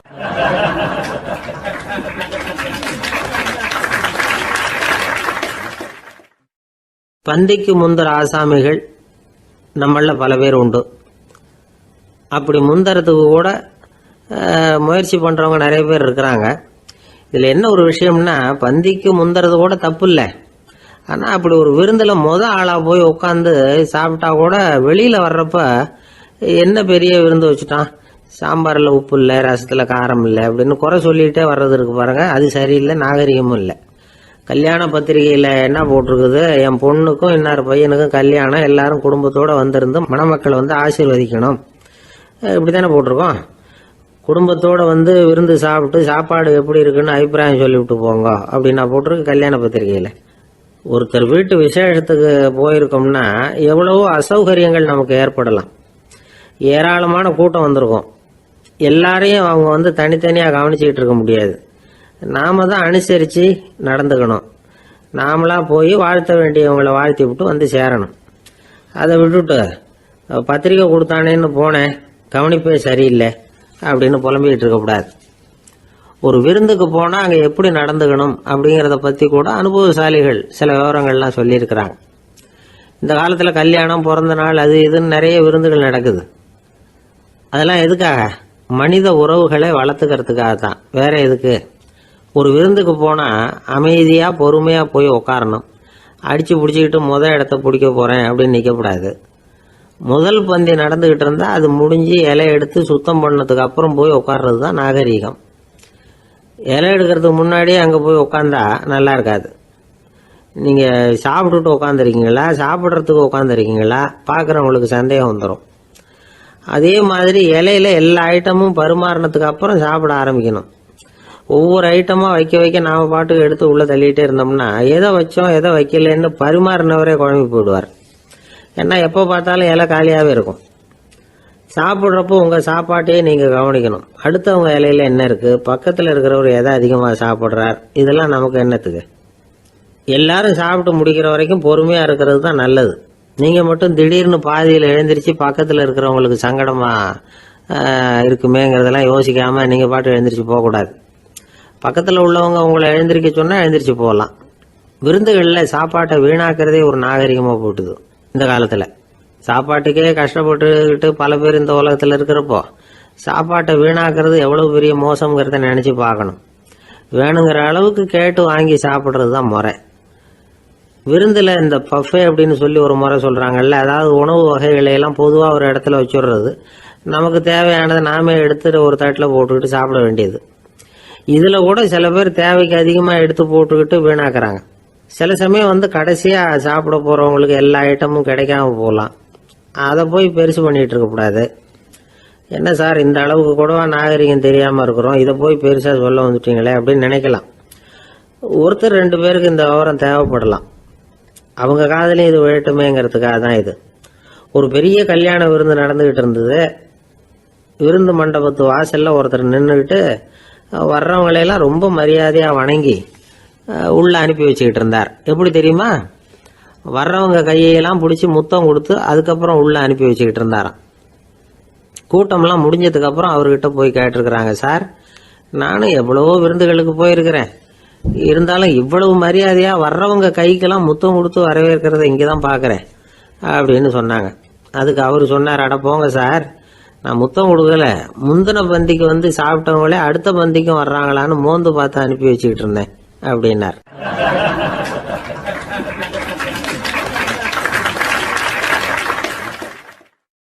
ஒரு ஊரில் ஒரு ராஜா இருந்தார். பெரிய அரண்மனையில் தான் இருக்கிறார். எல்லா வசதியும் இருந்தது. இருந்தாலும் அவர் எல்லாரும் சொல்கிறது எப்படி தெரியுமா? பிச்சைக்கார ராஜா. அப்படி ஒரு பேர் அவருக்கு நிலைச்சி போச்சு. ஜனங்களும் சரி மற்ற தேசங்களில் உள்ளவங்களும் சரி அவர் அந்த பேர் சொல்லியே குறிப்பிடுறது வழக்கமாக போட்டுது. இது அவருக்கு ரொம்ப கவலையாக போச்சு. என்ன இது, நம்மளை தேடி வர்றவங்களுக்கெல்லாம் நாம் சோறு போடுறோம், நம்ம புகழ்ந்து பாடல் ஏற்றி கொண்டு வர்ற புலவர்களுக்கெல்லாம் அவங்க எப்படி வந்தாலும் ஒருவேளை சோறு போடணுங்கிறது உத்தரவு. இவ்வளவுலாம் செஞ்சும் நம்மளை போய் பிச்சைக்கார ராஜான்னு எல்லாரும் சொல்கிறாங்களே, அது ஏன், எதுக்காக அப்படி சொல்கிறாங்க? இதுதான் ராஜாவுக்கு குழப்பம். சரி, இதை பற்றி நம்ம அமைச்சர்கள்கிட்ட கேட்கலாமா அப்படின்னு யோசனை பண்ணார். இந்த விஷயத்தை போய் அவங்ககிட்ட எப்படி கேட்கறதுன்னு அவருக்கு தயக்கமாக இருந்தது. கௌரவ குறைச்சலாக தெரிஞ்சுது அவருக்கு. சரி, சாதாரண குடிமக்கள்கிட்ட இதை பற்றி கேட்கலாமா அப்படின்னு யோசனை பண்ணார். கேட்கலாம், ஆனால் அவங்க யாரும் ராஜா முன்னாடி வந்து நின்று தைரியமாக பேசக்கூடிய அளவுக்கு இல்லை. ராஜாவோட குழப்பம் நாளுக்கு நாள் அதிகமாக போச்சு. கடைசியாக அவர் ஒரு முடிவுக்கு வந்தார். அதாவது இதை பற்றி ஒரு பிச்சைக்காரங்கிட்டே கேட்டு பார்த்துட்டா என்ன. இதுதான் அவர் பண்ண முடிவு. உடனே மாறு வேஷம் போட்டுக்கிட்டு நகர்வலம் போனார். ஒரு பிச்சைக்காரனை கண்டுபிடிச்சார். இதை பாருப்பா, நம்ம ராஜாவை எல்லாரும் பிச்சைக்கார ராஜான்னே சொல்கிறாங்களே, அதுக்கு என்ன காரணமாக இருக்கும் அப்படின்னு கேட்டார். அதுக்கு அவன் சொல்கிறான், இதுக்கான பதிலை இன்னும் ஒரு 30 நாளில் சொல்கிறேன் அப்படின்னா. உடனே இவருக்கு சந்தோஷம். உண்மையை அவங்ககிட்ட சொன்னார். நான் வேற யாரும் இல்லை, நான் தான் இந்த நாட்டு ராஜா. இப்போ நீ என் கூடவே வந்துடு, அரண்மனையிலேயே தங்கிக்கோ. 30 நாள் கழித்து எனக்கு பதில் சொல்லிவிட்டு அதுக்கப்புறமா நீ போகலாம் அப்படின்னு சொல்லி அழைச்சிட்டு வந்துட்டார். அரண்மனையில் ஒரு மூலையில் அவன் தங்கறதுக்கு இடம் கொடுத்தார். தினம் 2 வேளையும் இவனுக்கு சோறு போடுங்க அப்படின்னு உத்தரவு போட்டார். ராஜா கொடுத்த இடத்துல போய் உக்காந்துக்கிட்டான் அந்த பிச்சைக்காரன். தினமும் அந்த அரண்மனையில் நடக்கிறதையெல்லாம் கவனிச்சிக்கிட்டு வந்தான். வேளைக்கு சாப்பாடு வரும், சாப்பிட்டுக்கிட்டு இருக்கான். இப்படி 30 நாள் முடிஞ்சுது. ராஜா வந்தார். என்ன, என்னோட கேள்விக்கு பதில் என்னன்னு கண்டுபிடிச்சிட்டியான்னார். கண்டுபிடிச்சிட்டேன்னா. என்ன எல்லாரும் பிச்சைக்கார ராஜான்னு சொல்கிறாங்களே, அது நியாயமாக படுதா உனக்குன்னு கேட்டார். நியாயமாக தான் படுது, சந்தேகம் இல்லாமல் நீங்கள் பிச்சைக்கார ராஜா தான். என்னதான் நீங்கள் வசதியோடவும் படைபலத்தோடவும் இருந்தால் கூட நீங்கள் எங்கள் வர்க்கத்தை சேர்ந்த ஆசாமி தான் அப்படின்னு அடித்து சொல்லிவிட்டான் அந்த ஆள். என்னால் அப்படி சொல்கிறேன்னு கேட்டார் இவர். அரசே, ஒரு உண்மையை கண்டுபிடிச்சி சொல்கிறதா நான் உங்ககிட்ட சொன்னேன். நீங்கள் ராஜ பரம்பரைன்னா உடனே உங்கள் கழுத்தில் கிடக்கிற முத்து மாலையை கழட்டி பரிசாக கொடுத்துருப்பீங்க, பொன்னையும் மணியையும் கொடுத்துருப்பீங்க. ஆனால் நீங்கள் அப்படி செய்யலை. என்னை ஒரு மூலையில் உட்கார வச்சு 2 வேளை சோறு போட சொன்னீங்க. உங்களை தேடி யார் வந்தாலும், யார் வந்து பாராட்டி பேசினாலும் அல்லது பிரச்சனைகளை சொன்னாலும் நீங்கள் செய்கிற ஒரே காரியம் சோறு போடுறது தான். பிச்சைக்காரனுக்கு சோறு மட்டும்தான் உலகம். உங்கள் விஷயத்திலையும் நீங்கள் அப்படி தான் நினைக்கிறதாக தெரியுது. நல்லா கவனிங்க. எந்த ஒரு பிரச்சனைக்கும் சோறு தான் முடிவுன்னு நினைக்கிறீங்க பாருங்கள். நீங்கள் சந்தேகமில்லாத எங்களை சேர்ந்த ஆளு தான் அப்படின்னு விட்டான் அந்த பிச்சைக்காரன். அதுக்கப்புறம் தான் அந்த ராஜா தன்னுடைய தவறுகளை எல்லாம் தேர்த்திக்கிட்டாராம். பசின்னு வர்றவங்களுக்கு சோறு தான் போடணும், அது தப்பு இல்லை. பாராட்ட வர்றவங்களுக்கெல்லாம் சோத்தையே போட்டு அனுப்புனா இப்படி தான் பேர் வரும். எனக்கு தெரிஞ்ச ஒருத்தர் தினமும் யாராவது ஒருத்தரை தன் வீட்டுக்கு அழைச்சிட்டு போவார், சாப்பாடு போட்டு அனுப்புவார். முன்னறிவிப்பு இல்லாமல் திடீர்னு ஒரு விருந்தாளியோட வீட்டில் போய் இவர் நிற்கிறது வழக்கம். அந்த அம்மாவும் இவருக்காக தயார் பண்ணி வச்சிருந்ததை இவர் அழைச்சிட்டு வந்திருக்கிற விருந்தாளிக்கு போட்டுருவாங்க. விருந்தாளி சாப்பிட்டுட்டு போனதுக்கப்புறம் இவர் மனைவி கிட்ட உனக்கு சிரமம் வேணாம் அப்படின்னு சொல்லிவிட்டு பக்கத்தில் உள்ள ஒரு ஹோட்டலுக்கு போய் காசு கொடுத்து சாப்பிட்டுட்டு வந்துடுவார். பல நாள் இப்படி நடக்கும். ஒரு நாள் அவரை தனியாக கூப்பிட்டுக்கிட்டு போய் ஏன் இப்படி பண்ணுறீங்கன்னு கேட்டோம். அதுக்கு அவர் சொல்கிறாரு, எங்கள் வீட்டு சாப்பாட்டிலேருந்து தப்பிக்கிறதுக்கு எனக்கு வேறு வழி எதுவும் தெரியல சார், அதனால தான் இப்படி பண்ணிகிட்டு இருக்கிறேன் அப்படின்னார் ரொம்ப பரிதாபமாக.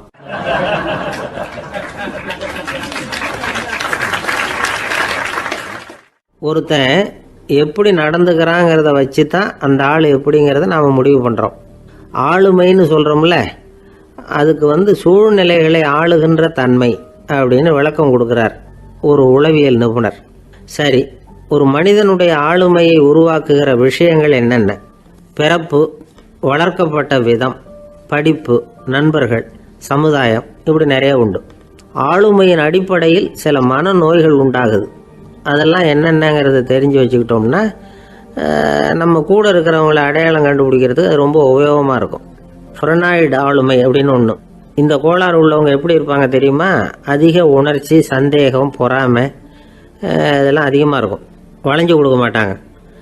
அடுத்தவங்களோட இணக்கமான உறவு இருக்காது. அவங்க செய்கிற தப்புக்கெல்லாம் அடுத்தவங்களை குறை சொல்லிகிட்டு இருப்பாங்க. இது ஒரு ரகம். அடுத்தது ஸ்கிசாய்டு ஆளுமை அப்படின்னு சொல்கிறாங்க. இந்த கோளாறு உள்ளவங்க அடுத்தவங்களோட பழக கூச்சப்படுவாங்க. சின்ன வயசுலேயே இது ஆரம்பமாயிடுது. பகல் கனவுலேயே சஞ்சரிப்பாங்க. அவங்களுடைய விரோதம், கோபம் இதை கூட வெளியில் காட்டிக்க முடியாமல் இருப்பாங்க. இவங்களுக்கு அகமுகம், பிரச்சனைகள்லேருந்து ஒதுங்கி எதுலேயும் ஈடுபாடு இல்லாதவங்களாக இருப்பாங்க. இப்படி ஒரு ரகம். அடுத்தது சைக்ளோதமிக் ஆளுமை அப்படின்னு சொல்கிறாங்க. அது என்னென்னா உணர்ச்சிகளில் ஏற்றத்தாழ்வு அதிகமாக இருக்குமா. சில சமயம் பார்த்தா மகிழ்ச்சியாக இருப்பாங்க, சில சமயம் சோகமாக உட்காந்துருப்பாங்க. அவங்க மனநிலைக்கு தகுந்த மாதிரி சமூக நிகழ்ச்சிகளில் பங்கெடுத்துக்குவாங்க. இன்னொரு வகை என்னென்னா எண்ணப்பீடிகை ஆளுமை அப்படின்னு பேர் வச்சுருக்கிறாங்க. அதுக்கு இவங்களுக்கெல்லாம் கரெக்டாக இருக்கணும், எல்லாம் சட்டத்திட்டம் எதுலேயும் ஒரு ஒழுங்குமுறை, இப்படி எதிர்பார்க்குற மனோபாவம். இவங்க எதிர்பார்ப்புக்கும் வரன்முறைக்கும் மற்றவங்க கட்டுப்படணும்னு நினைப்பாங்க. இந்த நிலைமை நீடிச்சா என்ன ஆகும் தெரியுமா? அலைக்கழிக்கிற எண்ணங்கள் திரும்ப திரும்ப ஒரே செயலை செய்ய தூண்டுற மன தளர்ச்சிக்கு ஆளாயிடுறாங்க. அடுத்தது ஹிஸ்டீரியா ஆளுமை. சின்ன விஷயத்தையெல்லாம் பெருசுப்படுத்தி நாடகமாக்குற நடிகர்கள் இவங்க. உணர்ச்சி அதிகம் உள்ளவங்க. இவங்க மன எழுச்சியில் பக்குவமின்மை, குழந்தைத்தனம், முதிர்ச்சியின்மை எல்லாம் இருக்கும். தன்னலம் மிக்க குணம். பிறர் தன்னை மட்டுமே கவனிக்கணும்னு நினச்சி செயல்படுறது, இதெல்லாம் இவங்க அடையாளம். அடுத்த ரகம் எப்படின்னா வளர்ச்சியற்ற ஆளுமைன்னு சொல்கிறாங்க. அடுத்தவங்களோட இணங்கி போக முடியாதவங்க, அறிவு, மன எழுச்சி, சமூக உறவு இதில் எல்லாம் போதுமான வளர்ச்சியையும் நிறைவையும் பெற முடியாதவங்க. இவங்களால வாழ்க்கையில் முன்னேற முடியாது. பிச்சைக்காரங்க, குற்றவாளிகள் இவங்ககிட்டெல்லாம் இது மாதிரியான ஆளுமை அதிகமாக இருக்குமா. அடுத்தது என்னென்னா சோர்வுடைய ஆளுமை. எதுலேயும் உற்சாகம் இல்லாமல் சோர்ந்து போயிருப்பாங்க. அதுக்கெல்லாம் நமக்கு வலிமை இல்லைப்பா அப்படின்னு சொல்லிட்டு இருப்பாங்க. சின்ன விஷயங்களுக்கெல்லாம் அதிர்ச்சி அடையிறது, வாழ்வின் சுவையை அனுபவிக்க முடியாதவங்க. இன்னொரு ரகம் இது கொதித்தெழும் ஆளுமைங்கிறாங்க. எதுக்கு எடுத்தாலும் ஆத்திரம், குரோதம், வன் செயல் இதிலெல்லாம் ஈடுபாடு இப்படி உள்ளவங்க. நத்தை வகை ஆளுமை அப்படின்னு ஒன்று. அடுத்தவங்க மேலே விரோதம் இருக்கும், அடிக்கணுங்கிற எண்ணம் இருக்கும். ஆனால் அதை அப்படியே வெளியில் காட்டாமல் அதே சமயம் அமைதியான முறையில் வெறுப்பை வெளிக்காட்டுற ரகம். இவங்கெல்லாம் பேசாமல் கம்முன்னு இருந்துக்கிட்டே நினச்சதை நிறைவேற்றிக்கிடுவாங்க. முன்ஜாக்கிரதை ஆளுமை அப்படின்னு ஒரு ரகமாக. பாதுகாப்பின்மை, சந்தேகம், முழுமையின்மை, அறவேக்காட்டுத்தனம் இந்த மனப்போக்கு அதிகமாக இருக்கிறதுனால அகம்பாவம், புடிவாதம், எச்சரிக்கை எல்லாம் அளவுக்கு மீறி இருக்கும். இதுவரைக்கும் நாம் பேசிக்கிட்டு இருந்த ஆளுமை பண்புகள் அளவுக்கு அதிகமாக போயிட்டுதுன்னா ஆளுமை கோளாறுகள் ஏற்படும். அதன் அடிப்படையில் மனவியாதிகள் வருமா. அதனால் இணக்கமான, எல்லாரும் விரும்புகிற இயல்பான ஆளுமையை பெறுவதற்கு நாம் முயற்சி செய்யணும் அப்படிங்கிறது மனோதத்துவ நிபுணர்களுடைய ஆலோசனை. ஒருத்தர் ஒரு மனோதத்துவ டாக்டரை தேடிட்டு வந்தாராம். டாக்டர், எனக்கு மனசில் ஏதோ வியாதி, ஆளுமை கோளாறு, அதாவது எனக்கு சீக்கிரமாக செத்து போனால் தேவையில்லைன்னு தோணுது அப்படின்னாராம். உடனே அந்த டாக்டர், சரி அப்படின்னா இங்கே இருங்க, நான் வைத்தியம் பார்க்குறேன் அப்படின்னாராம்.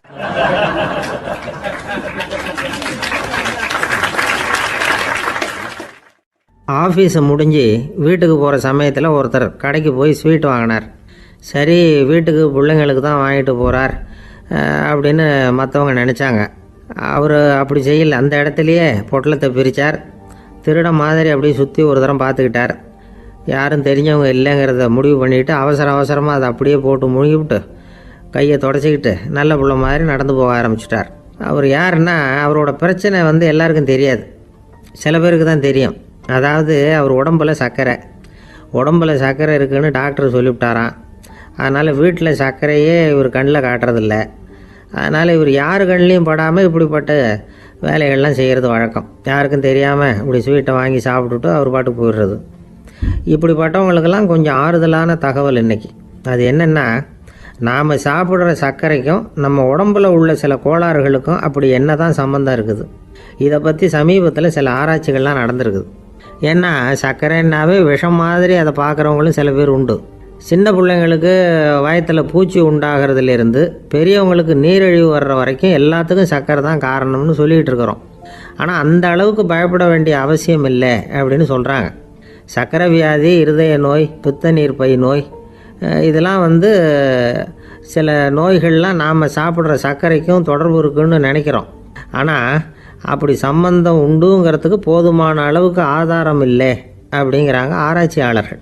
ஒரே ஒரு சம்பந்தம் தான் உறுதியாக இருக்குதான். அதுவும் இந்த பல் சிதைவு அப்படின்னு இருக்கு இல்லையா, அந்த சர்க்கரை சாப்பிட்றதுக்கும் இந்த பல் சிதைவுக்கும் சம்பந்தம் இருக்குது அப்படிங்கிறத மட்டும் உறுதியாக சொல்கிறாங்க. சர்க்கரைன்னா நாம் சாப்பிட்ற ஜீனி மட்டும் இல்லை, பழம், காய்கறி, பால், தேன் இப்படி எல்லாத்துலேயும் அது இருக்குது. கேரட்டு கொடுக்குற சத்தில் 88% சர்க்கரை, ஆப்பிள் கொடுக்குற சக்தியில் 95% சர்க்கரை. இது ஜீனி சர்க்கரை, இது ஆப்பிள் சர்க்கரை அப்படிங்கிற வித்தியாசம்லாம் உடம்புக்கு கிடையாது. ரெண்டுமே உடனடியாக சக்தி கொடுக்குது. ஒரு ஸ்பூன் சர்க்கரையில் 16 கலோரி தான் சத்து இருக்குது. அதிகமாக சர்க்கரை சாப்பிட்டா நீரிழிவு வந்துருங்கிறது தப்பான ஒரு அபிப்பிராயம். டயபெட்டிஸுங்கிறது ஒரு மெட்டபாலிக் டிஸார்டர், அவ்வளவுதான். அதாவது நாம் சாப்பிட்ற சர்க்கரையை நம்ம உடம்பு திறமையாக உபயோகப்படுத்திக்க முடியல அப்படின்னு அர்த்தம். அதனால தான் அதிகமாக இனிப்பு வேணாம்னு சொல்கிறோம். ஏற்கனவே உடம்பால் முடியாத ஒன்றை மறுபடியும் அது தலையில் சுமத்தி அதிகமாக வேலை வாங்க வேணாமே அப்படிங்கிறதுக்காக தான்.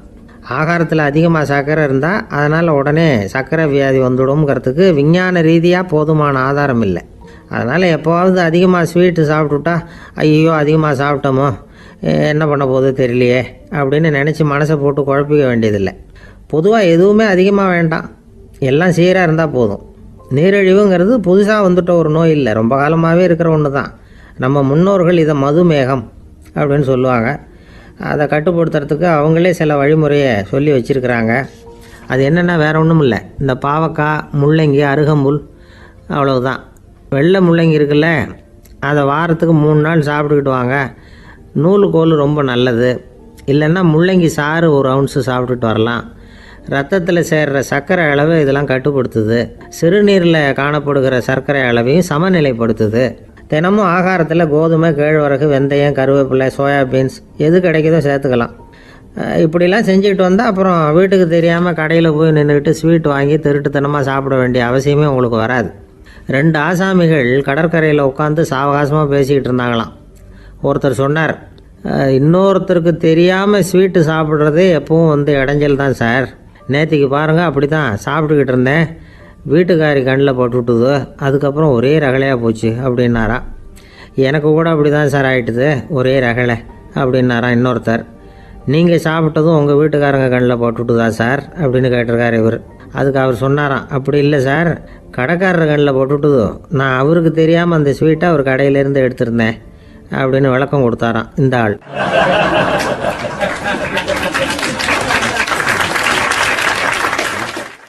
ஒருத்தர் முகத்தை தொங்க போட்டுக்கிட்டு ஒரு மாதிரியாக வந்தார். என்ன விஷயம்னு விசாரித்தேன். என்னுடைய நண்பன் ஒருத்தங்கிட்ட கருத்து வேறுபாடு, இனிமேல் நமக்குள்ளே எந்த சம்மந்தமும் வேணாம்னு நட்பை முறிச்சிட்டு வந்துட்டேன்னா. நண்பர்கள்னு இருந்தால் கருத்து வேறுபாடு வரத்தான் செய்யும்னு. கருத்து வேறுபாடு வராமல் இருக்கிறதுக்கு ஏதாவது வழி உண்டா அப்படின்னு கேட்டாங்க. அதை பற்றி நிபுணர்கள் சில யோசனைகளை சொல்லியிருக்கிறாங்கன்னு. முதல் விஷயம் என்னென்னா, உங்கள் நண்பனுக்கு ஒரு செய்தி சொல்லணும்னா அதை நீங்களே நேரடியாக சொல்லுங்கள், அல்லது உங்கள் கைப்பட கடிதம் எழுதுங்க. அதாவது நேரடி தொடர்பு முக்கியம்.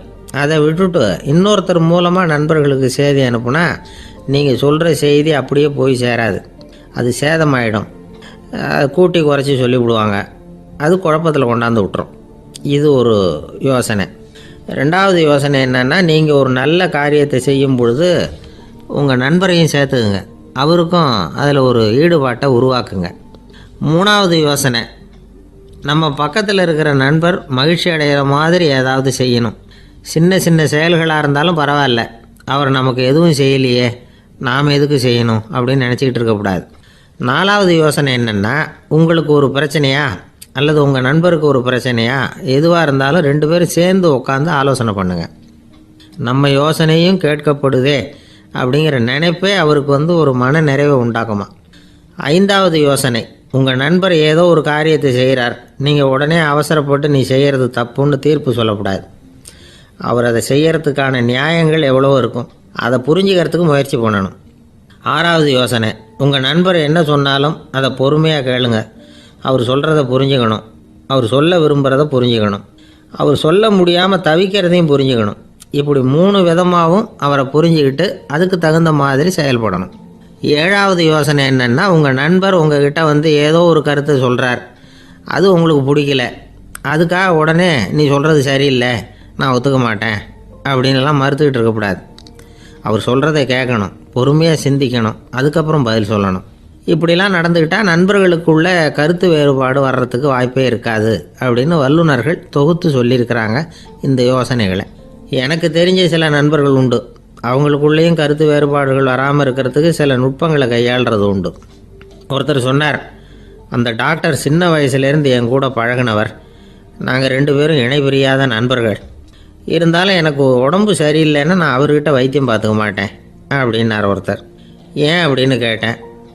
எங்கள் நட்பு கெட்டுப்படக்கூடாது இல்லையா, அதனால தான் அப்படின்னார் இவர்.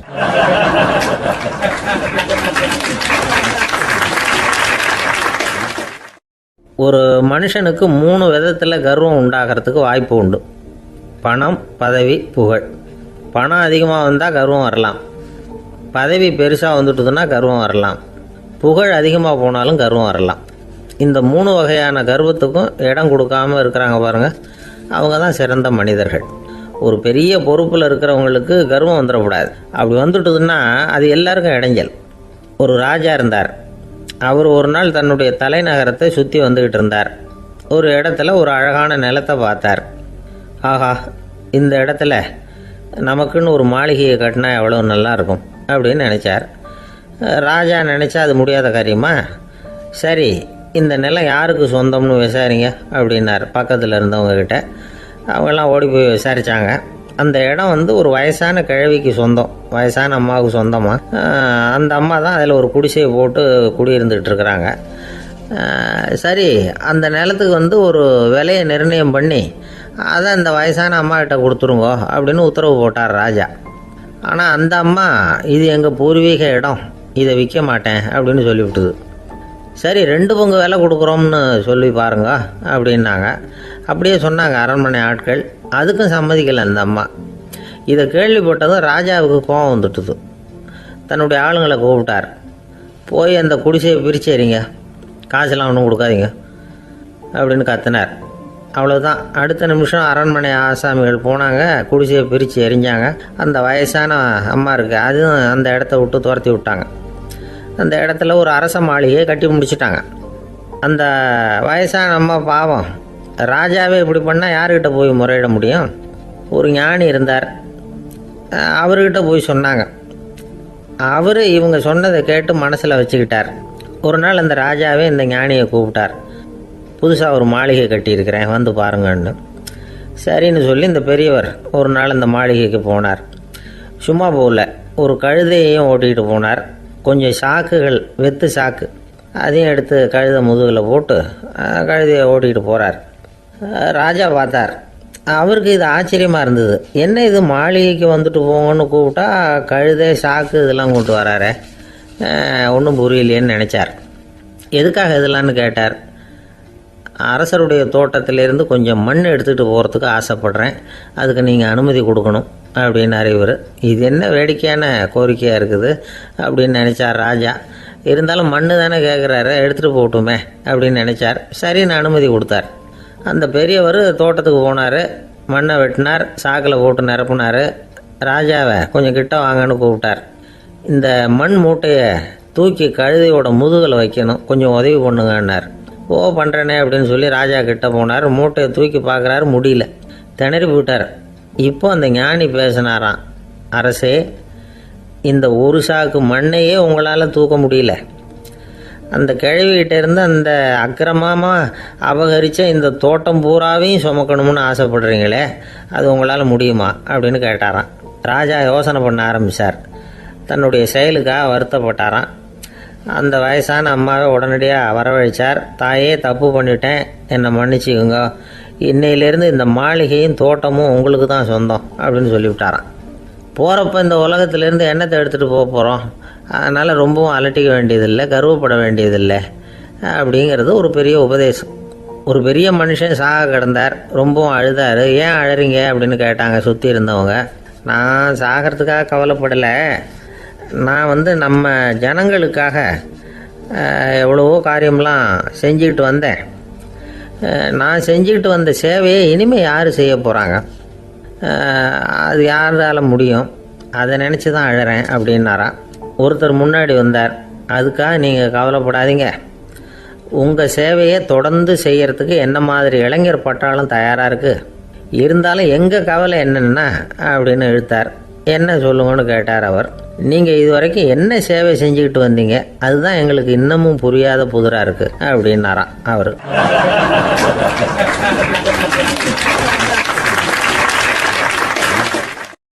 ஒரு சிகை அலங்கார கூடம், ரொம்ப சுறுசுறுப்பாக எல்லாரும் வேலை செஞ்சுக்கிட்டு இருக்கிறாங்க. முடிவெட்டிக்க வந்திருக்கிறவங்க நிறைய பேர், எல்லாரும் வரிசையாக உட்காந்துருக்குறாங்க. அந்த சமயத்தில் திடீர்னு கதவை திறந்துக்கிட்டு ஒருத்தர் உள்ளே வர்றார். அவர் ஒரு பெரிய மனிதர், அவரும் முடிவெட்டிக்கிறதுக்காக தான் உள்ளே வந்திருக்கிறார். அவரை பார்த்த உடனே அங்கே வரிசையில் உட்காந்துருந்தவங்க எல்லாரும் எழுந்திரிச்சு அவர்கிட்ட வந்துட்டாங்க. அவரை சுற்றி நின்றுட்டாங்க. எப்படி இருக்கிறீங்க, நல்லா இருக்கீங்களா அப்படின்னு விசாரிக்க ஆரம்பிச்சிட்டாங்க. எல்லாம் முடிஞ்சதும் வந்தவர் கேட்டார், வரிசையில் கடைசியாக இருக்கிறவர் யார் அப்படின்னு கேட்டார். ஏன்னு கேட்டாங்க. நான் அதுக்கு அடுத்தபடியாக உட்காரணும், அதுக்காக தான் கேட்குறேன் அப்படின்னார். உடனே அங்கே இருந்தவங்கெல்லாம் என்ன சொன்னாங்க தெரியுமா? நீங்கள் வரிசையில் காத்திருக்கக்கூடாது, நீங்கள் அரசாங்கத்தின் தலைவர், உங்களுக்கு நேரம் முக்கியம், அதனால் நீங்கள் முன்னாடி போங்க அப்படின்னு சொன்னாங்க. ஆனால் அதை அவர் கேட்கல. தோழர்களே, உங்களுடைய கருத்துக்கு ரொம்ப நன்றி. எல்லாரும் வரிசையாக தான் வரணும், அதுதான் முறை. வரிசையில் வரணுங்கிற நடைமுறையை நானும் பின்பற்ற விரும்புகிறேன். நாம் எல்லாரும் சமமானவர்கள் அப்படின்னார். இப்படி சொல்லிவிட்டு வரிசையில் கடைசியாக இருந்த ஒரு நாற்காலியில் போய் உட்காந்துக்கிட்டார். தன் சட்டை பையில் இருந்த ஒரு செய்தித்தாளை எடுத்தார், படிக்க ஆரம்பிச்சிட்டார். ஆனால் அங்கே இருந்தவங்களால இதை பார்த்துக்கிட்டு சும்மா இருக்க முடியல. ஒருத்தர் எழுந்திரிச்சு வந்தார். ஐயா, இப்போ என்னுடைய முறை வந்திருக்குது, நான் தான் போக வேண்டிய முறை. உங்களை இங்கே காத்திருக்க வைக்கிறத விட ஒரு 5 ஆண்டுகளுக்கு கூட நான் முடிவெட்டிக்காமே இருந்துட முடியும் அப்படின்னார். அவர் மறுபடியும் சொன்னார், ஐயா, நீங்கள் வரிசை முறையை தாண்டி போக விருப்பப்படல, சரி, ஆனால் என்னுடைய முறையை மாற்றி கொடுக்கறதுக்கு எனக்கு முழு உரிமை இருக்குது. இதுக்கு பதிலாக உங்களுடைய கடைசி இடத்த நான் எடுத்துக்கிறேன், இதை நீங்கள் மறுக்க முடியாதுன்னார். அங்கே இருந்த மற்றவங்களும் இதை ஒரு மனசாக வற்புறுத்த ஆரம்பிச்சிட்டாங்க. அந்த பெரிய மனிதர் பார்த்தார், சரின்னு கடைசியாக ஒத்துக்கிட்டார். அவர் யார் தெரியுமா? அவர் தான் மாவீரர் லெனின். ரஷ்யாவில் கிரெம்ளின் சிகை அலங்கார கூடத்தில் தான் இது நடந்தது. எல்லாரும் இந்நாட்டு மன்னர்கள்னு வாயளவில் பேசுகிறதுல என்ன பிரயோஜனம்? நாம் எல்லாரும் சமங்கிறத நடைமுறையில் கடைபிடிச்சி காட்டினவங்க கொஞ்சம் பேர் தான். அவங்களில் ஒருத்தர் தான் லெனின். வரிசையில் நின்று வர்றதுங்கிறது ஒரு சிறந்த பண்பு, உயர்ந்த பண்பு. இன்றைக்கி பல இடங்களில் அது நமக்கு தேவைப்படுது. ஒரு ரேஷன் கடைவாசல், கடை திறக்கிறதுக்கு முன்னாடியே எல்லோரும் வரிசையில் நின்றுட்டாங்க. கடைசியாக வந்த ஒருத்தர் க்யூவில் முன்னாடி போகிறதுக்கு முயற்சி பண்ணுறார். ஏற்கனவே நின்றுட்டு இருக்கிறவங்க அவரை முன்னாடி போகிறதுக்கு விட மாட்டேங்கிறாங்க. கடைசியாக போய் நில்லையா அப்படின்னு எல்லாரும் கத்துறாங்க. அது அவர் காதில் வாங்கலை. முண்டி அடிச்சுக்கிட்டு முன்னாடி போகிறதுக்கே முயற்சி பண்ணிகிட்டு இருக்கிறார். எல்லாரும் சேர்ந்து அவரை வலுக்கட்டாயமாக இழுத்து கொண்டாந்து பின்னாடி கொண்டு போய் நிறுத்திவிட்டு சொன்னாங்க, இதை பாருப்பா, நாங்கள் இருக்கிற வரைக்கும் நீங்கள் முன்னாடி போய் எதையும் வாங்க முடியாது, தெரிஞ்சுக்கோ அப்படின்னாங்க.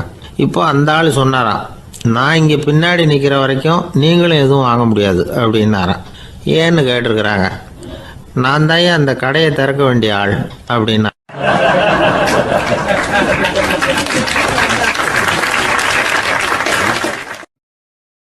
ஒரு நண்பர் அவசரமாக என்கிட்ட ஓடி வந்தார். அப்புறம் சொன்னார், என்னால் நம்பவே முடியல சார், என் பையனா இப்படி அப்படின்னு சொல்லி ஆச்சரியப்பட்டார். உங்கள் பையன் அப்படி என்ன தான் செஞ்சுட்டான் அப்படின்னு கேட்டேன். என்னால் முடியாத ஒரு காரியத்தை அவன் செஞ்சுட்டான் சார் அப்படின்னார். அது என்னன்னு தான் சொல்லுங்களேன். என்ன 5வது வகுப்பில் அவன் ஒரே தடவையில் தேறிட்டான் சார், அதாவது ஒரே அட்டம்ப்டில் பாஸ் ஆகிருக்கான் அப்படின்னார் மூச்சு வாங்க. கஷ்டப்பட்டு பரீட்சை எழுதுனது அவன், இவருக்கு ஏன் மூச்சு வாங்குது? நம்மால் செய்ய முடியாத ஒரு காரியத்தை இன்னொருத்தர் செய்யும் பொழுது அது நமக்கு ஆச்சரியமாக இருக்குது. சர்க்கஸ் பார்க்குறோம், ஒருத்தர் அந்த இடத்துல தொங்குறார், அது நமக்கு ஆச்சரியம். ஏன்னா அது நம்மால் முடியாத காரியம். நம்மால் முடியாத ஒன்றை அடுத்தவர் எளிதாக செய்யும் பொழுது நாம் மருள்வது இயற்கை. இதை தான் தொல்காப்பியம் மருட்கை அப்படின்னு சொல்லுது. இந்த வியப்பு இருக்குதே, இது 4 வகையில் ஏற்படுறதாக தொல்காப்பியம் சொல்லுது. அது என்ன 4 வகை? முதல் வகை எப்படின்னா, புதுமையான அரிய செயல்களை செய்கிறது. 2வது வகை என்னென்னா பெரும் செயல்களை செய்கிறது. 3வது வகை என்னென்னா மிக நுட்பமான செயல்களை செய்கிறது. 4வது வகை என்னென்னா ஆக்கம் தரும் செயல்களை செய்கிறது. புதுமை, பெருமை, சிறுமை, ஆக்கமோடு மதினம் சாலா மருட்கை 4 அப்படிங்கிறது தொல்காப்பியம். இன்றைக்கி விஞ்ஞானம் புதுசு புதுசாக எதையோ கண்டுபிடிக்குது. ஆரம்பத்தில் அது ஆச்சரியமாக இருக்குது, அப்புறம் அது நமக்கு பழகி போடுது. வானொலி பெட்டி புதுசாக வந்தப்போ ஒரு பெட்டி பேசுதுங்கிறது எவ்வளோ பெரிய ஆச்சரியம். இப்போ யாரும் அதை ஆச்சரியமாக பார்க்குறதில்ல. மதினம் சாலா மருட்கை அப்படின்னு ஒரு சொற்றொடர் வருது பாருங்கள், அதில் கருத்தாழம் உண்டு. எதை பற்றியும் போதுமான அளவு புரிந்து கொள்ளாத போது ஒருத்தர் ஆச்சரியப்படுறார். புரிந்து கொண்ட பிறகு ஆச்சரியம் மறைஞ்சு போடுது. மிக நுட்பமான செயல்களும் நம்ம ஆச்சரியப்பட வைக்கும். ஒரு அரிசியில் ஒரு திருக்குறள் எழுதி காட்டுறாங்க, ஒரு முட்டை ஓட்டுக்குள்ளே ஓவியம் தீட்டி காட்டுறாங்க. கருங்கல் சிற்பங்களில் எவ்வளவு நுட்பமான வேலைப்பாடுகளை எல்லாம் பார்த்து ஆச்சரியப்படுறோம். இது மாதிரி ஆக்கப்பூர்வமான அரிய செயல்களை செய்கிறது கூட வியப்பை உண்டு பண்ணும். குப்பை கூலங்களை கூட வாழ்க்கைக்கு பயன்படுகிற பொருளாக மாற்றுகிறவர்கள் இருக்காங்க, அவர்களுடைய செயல் வியப்பு அளிக்குது. இடைக்காட்டு சித்தர் பாடின 3 அடி 30ங்கிற நூலில் வர்ற ஒரு பாடல், ஆற்றல் பிறர் அறிதலின் அகம் கிளர்வு உறுதலின் கற்று அறிபாணர் கழுமிய கோடலின் தோற்றம் உருகவே போற்றல் சால் வியப்பே. ஒருத்தருடைய ஆற்றல் தெரியாமல் இருந்தது, அவருடைய அரிய செயலை பார்க்கும் பொழுது வியப்பாக இருந்தது, மனசுக்குள்ள கிளர்ச்சி. பாவலர்கள் இவர்களுடைய புகழை பாடி மற்றவர்களும் தெரிந்து கொள்ளுமாறு செய்கிறார்கள் அப்படிங்கிறது தான் ஒரு யதார்த்தமான உண்மை. ஆக எல்லா வகையிலும் மக்கள் தங்களுடைய வாழ்க்கையில் முன்னேறுவதற்கான வழிகாட்டுகிற ஒரு மெய்ப்பாடு தான் வியப்புங்கிறது. இந்த காலத்தில் நம்ம எப்படியெல்லாம் ஆச்சரியப்பட வைக்கிறாங்க. ஒரு ஆளை பிடிச்சி ஜெயிலில் கொண்டு வந்தாங்க. ஜெயில் அதிகாரி அவனை ரொம்ப ஆச்சரியமாக பார்த்தாரான். இவன் கேட்டான், ஏன் சார் அப்படி பார்க்குறீங்க, நான் இப்போ இங்கே வர்றது உங்களுக்கு ஆச்சரியமாக இருக்குதா அப்படின்னு கேட்டிருக்கான். இதுக்கு ஜெயில் அதிகாரி சொல்லியிருக்கார், நீ இப்போ இங்கே வந்ததில் எனக்கு ஒன்றும் ஆச்சரியம் இல்லைப்பா, ஏற்கனவே நீ இங்கேருந்து விடுதலையாகி போய் 6 மாதம் ஆச்சு, இவ்வளவு லேட்டாக வர்றியே அதுதான் எனக்கு ஆச்சரியமாக இருக்குது அப்படின்னாராம்.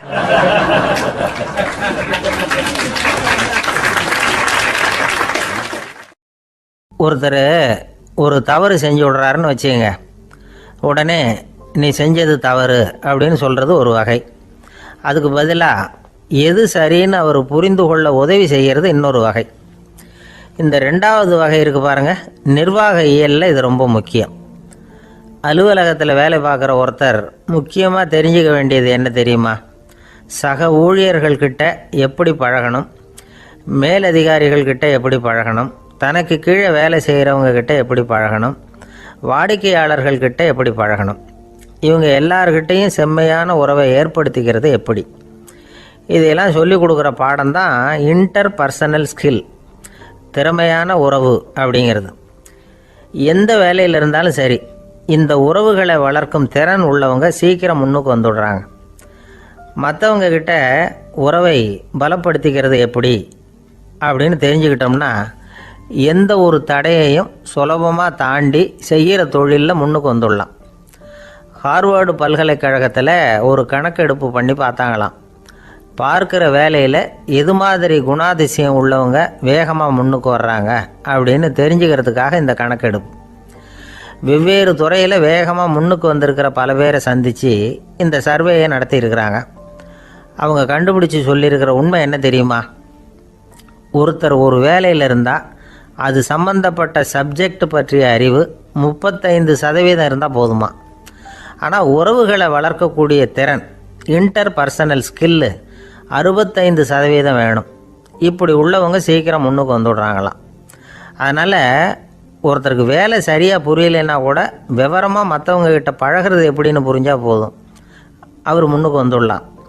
அலுவலகங்களில் மட்டும் இல்லை, எல்லா இடங்கள்லேயும் இது ரொம்ப முக்கியம். வீட்டுக்குள்ளேயும் இது ரொம்ப முக்கியம், வீட்டுக்கு வெளியேயும் இது முக்கியம். அடுத்தவங்கக்கிட்ட பழகிறது எப்படிங்கிறத தெரிஞ்சிக்காதவன் வாழ்க்கையில் முன்னேற முடியாது. இன்றைக்கி ஆயுதங்களால் காயப்படுத்தி கொள்ளுகிறவர்களை விட வார்த்தைகளால் காயப்படுத்தி கொள்ளுகிறவர்கள் தான் அதிகம். பெரியவங்க என்ன சொல்கிறாங்க தெரியுமா? நீங்கள் இந்த பூமியில் பிறந்ததன் அர்த்தம் பூர்த்தி ஆகணும்னா அடுத்தவங்களுக்கு உதவி பண்ணுங்க. அடுத்தவங்களுக்கு உதவி செய்ய முடியாவிட்டால் கூட பரவாயில்லை, ஆனால் யாரையும் புண்படுத்தி விடாதீங்க அப்படின்னு சொல்கிறாங்க.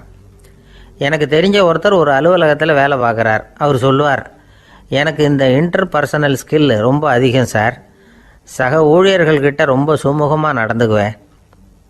என் கூட வேலை பார்க்குற ஒருத்தருக்கு ஏதாவது ஒரு கஷ்டம்னா அந்த சமயத்தில் அவர் செய்ய வேண்டிய வேலையை நான் செஞ்சிருவேன் சார் அப்படிம்பார். நான் அவர்கிட்ட சமீபத்தில் அப்படி ஏதாவது செஞ்சுருக்கீங்களா அப்படின்னு கேட்டேன். செஞ்சுருக்கேன் சார். போன வாரம் புதன்கிழமை ஆஃபீஸில் என் பக்கத்து சீட்டுக்காரருக்கு வயிற்று வலி, உடனே நான் மெடிக்கல் லீவ் போட்டுவிட்டு எங்கள் வீட்டுக்கு போயிட்டேன் சார் அப்படின்னார்.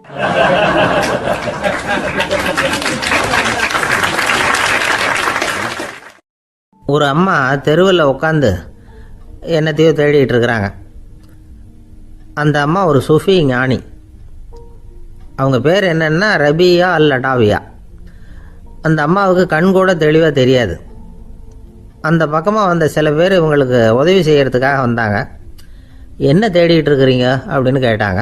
இதுக்கு அந்த அம்மா, அந்த கேள்வி அவ்வளோ முக்கியத்துவம் இல்லை, நான் தேடிகிட்டு இருக்கிறேன், உங்களால் முடிஞ்சால் எனக்கு உதவி பண்ணலாம் அப்படின்னாங்களாம். உதவி செய்ய வந்தவங்களுக்கு ஆச்சரியம். எதை தேடுறோங்கிறது தெரியாமல் இப்படி ஏன் நேரத்தை செலவழிக்கிறீங்க, நாங்கள் எப்படி உங்களுக்கு உதவ முடியும், எங்களுக்கு ஒன்றும் புரியலையே அப்படின்ட்டுருக்காங்க. சரி, உங்களை திருப்தி பண்ணுறதுக்காக சொல்கிறேன். ஒரு குண்டூசி தொலைஞ்சி போச்சு, அதை தேடுறேன் அப்படின்னாங்களாம் அந்த அம்மா. அதுக்கப்புறம் இவங்களும் சேர்ந்து தேட ஆரம்பிச்சிட்டாங்க. கொஞ்ச நேரம் ஆச்சு, ஒன்றும் கிடைக்கல. உதவி செய்ய வந்தவங்களும் அழுத்து போட்டாங்க. அப்புறம் கேட்டாங்க, இதை பாருங்கம்மா, இது ரொம்பவும் பெரிய தெரு, அகலமான தெரு. அதனால் குறிப்பாக நீங்கள் எந்த இடத்துல அந்த குண்டூசியை தொலைச்சிங்க அதை சொல்ல முடியுமான்னாங்களாம். இதுக்கு அந்த அம்மா, நீங்கள் மறுபடியும் அர்த்தமில்லாத கேள்வியை கேட்குறீங்க, உங்கள் கேள்விக்கும் நான் தேடுறதுக்கும் என்ன சம்மந்தம்னாங்களாம். இதை கேட்டதும் அவங்க ஒரு மாதிரி ஆயிட்டாங்க. என்னம்மா நீங்கள் பைத்தியம் மாதிரி பேசுகிறீங்க அப்படின்னாங்களாம். சரி, உங்களை மறுபடியும் திருப்திப்படுத்துறதுக்காக சொல்கிறேன். அதை நான் எங்கள் வீட்டில் தொலைச்சுட்டேன் அப்படின்னாங்களாம். அப்புறம் எதுக்காக இங்கே தேடிட்டு இருக்கிறீங்க அப்படின்னு கேட்டிருக்காங்க. ஏன்னா இங்கே தான் வெளிச்சம் அதிகமாக இருக்குது, அங்கே வீட்டுக்குள்ளே இருட்டாக இருக்குது, அதனால் இங்கே தேடுறேன். வெளிச்சம் உள்ள இடத்துல தானே தேட முடியும் அப்படின்னாங்களாம் அந்த ஞானி. இந்த கதைக்கு என்ன அர்த்தங்கிறத பெரியவங்க சொல்கிறாங்க. அதாவது இந்த தேடுதல்ங்கிறது ஒரு வியாதி. அது நம்ம சதா அலைய வைக்கும், பைத்தியமாக மாற்றுறதுக்கு முயற்சி பண்ணோம். ஒரு காலம் அது நிறைவு அடையவே அடையாது. வாழ்வுங்கிறது ஒரு புரிந்து கொள்ள முடியாத சதா இயங்கி கொண்டிருக்கிற ஒரு செயல். அதுக்கு ஆரம்பமும் இல்லை, முடிவும் கிடையாது. எதையோ தேடணும் அப்படிங்கிற உந்துதல் நமக்குள்ளே இருக்கும். ஆனால் குறிப்பாக எதை தேடிட்டு இருக்கிறோம் அப்படிங்கிறது புரியாது. அப்படி ஏதாவது ஒன்றை தேடி அடைஞ்சிடுறோம்னு வச்சுக்கோங்க, உடனே ஒரு அதிருப்தி வந்துடும். அதனால் வாழ்க்கைங்கிறது சலிப்பு நிறைந்தது அப்படிங்கிற எண்ணத்தை உண்டாக்கிக்கிறோம். ஒன்று அடைஞ்சதுக்கு அப்புறம் இன்னொன்று தேட ஆரம்பிச்சிருவோம். ஆக இந்த தேடல்ங்கிறது நாம் ஒன்று அடைஞ்சாலும் அடையாவிட்டாலும் தொடர்ந்து நடந்துக்கிட்டு தான் இருக்கும். இதுக்கு முடிவே கிடையாது. இந்த உண்மையை நாம் நல்லா புரிஞ்சுக்கணும் அப்படிங்கிறது பெரியவங்களுடைய கருத்து. ஏழையும் தேடுறான், பணக்காரனும் தேடுறான், நோயாளியும் தேடுறான், நோய் இல்லாதவனும் தேடுறான், அதிகாரம் உள்ளவனும் தேடுறான், அதிகாரம் இல்லாதவனும் தேடுறான், முட்டாளும் தேடுறான், அறிவாளியும் தேடுறான். ஆனால் யாரும் இதை தான் தேடி சாதிக்க போகிறோம், இதுதான் முடிவு அப்படின்னு திட்டவட்டமாக சொன்னதில்லை. ஒன்று அடைஞ்சதும் இன்னொன்று தேட ஆரம்பிச்சிடுறாங்க, அவ்வளோதான். அதாவது உங்களின் தேடுபவர் உங்கள் உள்ளே தான் இருக்கிறார், அவரை தேடி கண்டுபிடியுங்கள். இதுதான் ஞானிகள் நமக்கு சொல்லுகிற ஒரு ஆலோசனை. நம்மால் ஒருத்தன் ஜெயிலில் இருந்தான். இன்னொரு கைதி அவனை பார்த்து கேட்டான், ஏன்பா உன்னை பார்க்குறதுக்கு வெளியிலேருந்து யாருமே இங்கே வர்றது இல்லையே, உனக்கு சொந்தக்காரங்களே கிடையாதா அப்படின்னு கேட்டானா. ஏன் இல்லை, எனக்கு சொந்தக்காரங்க நிறைய பேர் உண்டு, அவங்க என்னை பார்க்க வராததுக்கு காரணம் வேற அப்படின்ட்டுருக்கான் இவன். என்ன காரணம்னு கேட்டான் அவன். அதுக்கு இவன் சொன்னானா, அதுக்கு என்ன காரணம்னா அவங்க எல்லாரும் இங்கே உள்ளேயே இருக்கிறாங்க அப்படின்னானா.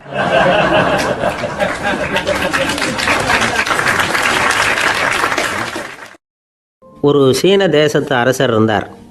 அவருக்கு வயசாயிட்டுது. அவருக்கு அடுத்தபடியாக அவருடைய புள்ள பட்டத்துக்கு வரணும், ஆட்சி பொறுப்பை ஏற்றுக்கணும்.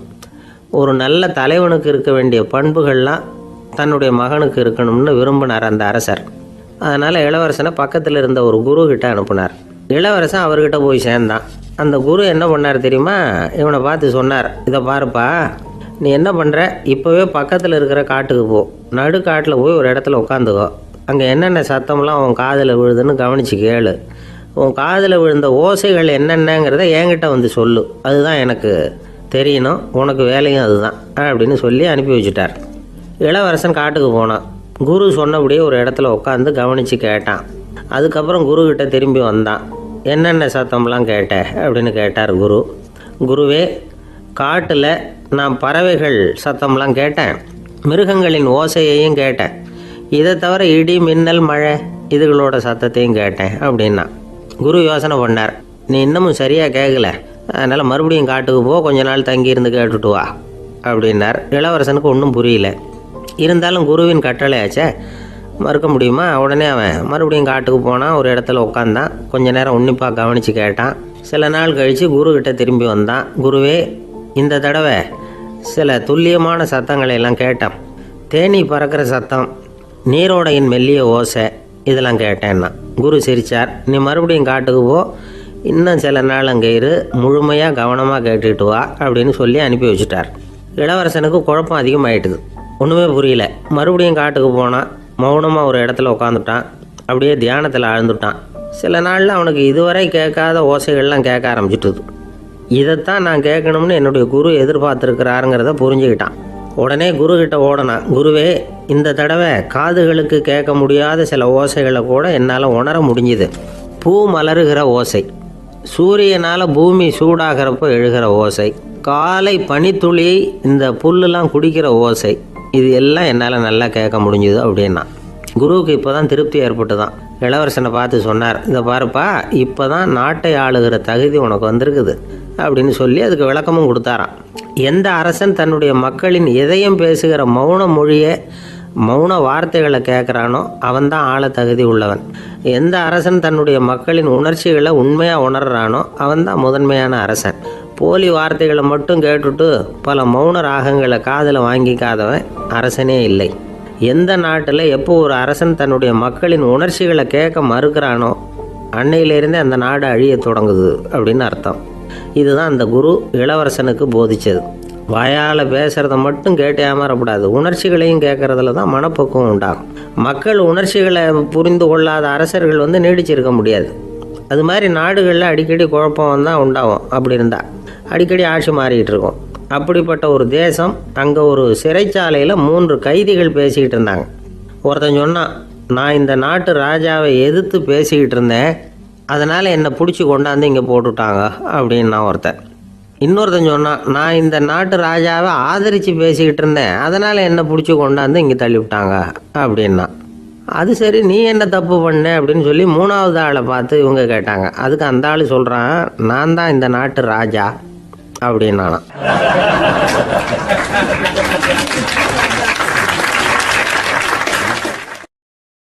ஒரு ஆசாமி வேகமாக ஓடிக்கிட்டு இருந்தான். ஏன் இப்படி ஓடுறேன்னு கேட்டார் இன்னொருத்தர். அங்கே ஒரு ஆள் அடிபட்டு கிடக்கிறான், அதை பார்த்தேன், உடனே ஓடுறேன்னா. எங்கேன்னு கேட்டார். ஆஸ்பத்திரிக்குன்னா. ஒரு ஆள் அடிபட்டு கிடக்கிறத பார்த்தா உடனடியாக நாம் செய்ய வேண்டியது முதல் உதவி, அதுக்கப்புறம் தான் ஆஸ்பத்திரி. இன்றைக்கி விபத்துங்கிறது சர்வசாதாரணமாக நடந்துக்கிட்டு இருக்குது. வாகன விபத்து, வெடிகுண்டு விபத்து, தீ விபத்து, கட்டடம் சரியறது, பூகம்பம், இப்படி நிறைய நடக்குது. ஒரு விபத்தை பார்த்துட்டா நம்மளில் பல பேர் நமக்கு என்னத்துக்கு வம்புன்னு ஒதுங்கி போயிடுறதும் உண்டு. சில பேர் துணிஞ்சு கிட்ட போய் உதவி செய்கிறதும் உண்டு. அப்படி உதவி செய்ய நினைக்கிறவங்களுக்கு உபயோகப்படுற தகவல் இது. விபத்தில் காயமடைஞ்சவங்களை 3 பிரிவாக பிரிக்கலாமா. முதல் வகை கொஞ்சம் சீரியஸானது, உயிருக்கு உடனே ஆபத்து தரக்கூடியது. மூளை காயம், முகம், கழுத்து காயங்கள், இருதயம், நுரையீரல் காயங்கள், வயத்தில் உள்ளுறுப்பு காயங்கள், அதிகப்படியான இரத்தப்போக்கு, இதனால எல்லாம் பாதிக்கப்பட்டிருந்தால் அது முதல் வகை அப்படின்னு நாமளே மனசுக்குள்ளே முடிவு பண்ணிக்கணும். இவங்களுக்கெல்லாம் உடனடியாக முதல் உதவி கொடுக்கணும். தாமதப்படுத்தாமல் ஆஸ்பத்திரிக்கு கொண்டுகிட்டு போயிடணும். இப்படி கொஞ்சம் எச்சரிக்கையாக நடந்துக்கிட்டால் அவங்களில் பல பேரை காப்பாற்றி போடலாம். 2வது வகை எப்படின்னா, முதல் உதவி விரைவாக கிடைச்சா உயிர் பிழைக்கக்கூடிய மார்பு காயங்கள், கைகால் எலும்பு முறிவு, இடுப்பு முதுகெலும்பு காயம், சீரான இரத்த சேதம், இப்படிப்பட்டவங்களை 2வது வகையாக பிரிக்கணும். ஆபத்து இல்லாத சிராய்ப்புகள், சிறு காயங்கள், இரத்த உறைவுகள், இதனால் பாதிக்கப்படுறவங்க 3வது வகை. ஒருத்தர் தலையில் அடிபட்டு நினைவு விழுந்துட்டாருன்னு வச்சுங்க, அவருக்கு வாந்தி வர்றதுனால புறையேறி மூச்சு அடைப்பு உண்டாகும். இப்படி ஆகாமல் இருக்கிறதுக்காக தலையை ஒரு பக்கமாக சாய்ச்சி வைக்கலாம். நாடி துடிப்பையும் இதய துடிப்பையும் தொட்டு பார்க்கணும். அது குறைஞ்சிருந்தாலும் சரி, நின்று இருந்தாலும் சரி, அவர் மார்பை நிமிஷத்துக்கு 80 தடவை உள்ளங்கையால் அழுத்தி இதய துடிப்பை மீட்கிறதுக்கு உதவி பண்ணணும். கழுத்தில் காயம்பட்டாலும் ஆபத்து அதிகம். கழுத்துக்கு அடியில் ஒரு துண்டை மடித்து வைக்கலாம். 2 பக்கமும் சின்ன தலையணை அல்லது துணி மடிப்புகளை வச்சு கழுத்தை அதிகமாக அசையாமல் பார்த்துக்கலாம். முதுகெலும்பு முறிஞ்சிருக்குமோ அப்படிங்கிற சந்தேகம் இருந்ததுன்னா அவரை அதிகமாக அசைய விடக்கூடாது. அதிகமாக அசைஞ்சால் தண்டு இடத்துல பாதிப்பு ஏற்பட்டு கை கால் விளங்காமல் போயிடும். அவரை ஒரு கனமான போர்வை இல்லைன்னா பாயில் படுக்க வச்சு 4 பேர் மெதுவாக தூக்கி மருத்துவ உதவிக்கு அனுப்பி வைக்கலாம். கையெலும்பு முறிஞ்சிருந்தால் முறிஞ்ச பாகத்தை உடம்போடு சேர்த்து அசையாமல் கட்டி போடலாம். கால் எலும்பு முறிஞ்சிருந்தால் மற்ற காலோடு சேர்த்து கட்டி போடலாம். முறிஞ்ச பாகம் தொங்காமல் பார்த்துக்கணும், அப்போ தான் வீக்கம் உண்டாகாமல் இருக்கும். வெட்டு காயம், குண்டடிப்பட்ட காயம், இதிலெல்லாம் ரத்தப்போக்கு அதிகமாக இருக்கும். ரத்தம் வெளியேற ஆபத்து அதிகம். சுத்தமான துணியை பல மடிப்புகளை மடித்து காயத்தின் மேலே வச்சு அழுத்தமாக ஒரு 10 நிமிஷம் பிடிச்சிக்கணும். ரத்தம் நின்ன உடனே காயத்துக்கு கட்டு போடலாம். சில சமயம் காயம்பட்ட பாகத்தை உயரமாக தூக்கி பிடிச்சிக்கிட்டா தான் ரத்த கசிவு நிற்கும். இந்த விவரங்களையெல்லாம் கொஞ்சம் மனசில் வாங்கி வச்சுக்கிட்டோம்னா சமயத்தில் உதவும். ஏன்னா இந்த காலத்தில் விபத்து எந்த ரூபத்தில் எப்போ வரும்னு யூகிக்கவே முடியல. நண்பர் ஒருத்தர் சொன்னார், நேற்றுக்கு பாருங்கள் சார், என் கண்ணு முன்னாடியே ஒரு சின்ன விபத்து நடந்ததுன்னார். என்னன்னு விசாரித்தோம். ஒரு பஸ்ஸில் வந்துக்கிட்டு இருந்தேன். அந்த பஸ்ஸில் பின்பக்கம் படி ஓரமாக நின்றுக்கிட்டு இருந்த ஒருத்தர் ரோட்டில் விழுந்துட்டார். டிரைவர் அதை கவனிக்கலை, நிறுத்தாமல் அவர் பாட்டுக்கு போகிறாருனார். கண்டக்டர் உடனே விசில் கொடுத்து பஸ்ஸை நிறுத்த வேண்டியது தானே அப்படின்னோம். அதுதான் சார் முடியாமல் போச்சுன்னார் அவர். ஏன்னு கேட்டாங்க. தவறி கீழே விழுந்ததே அந்த கண்டக்டர் தான் சார் அப்படிங்கிறார்.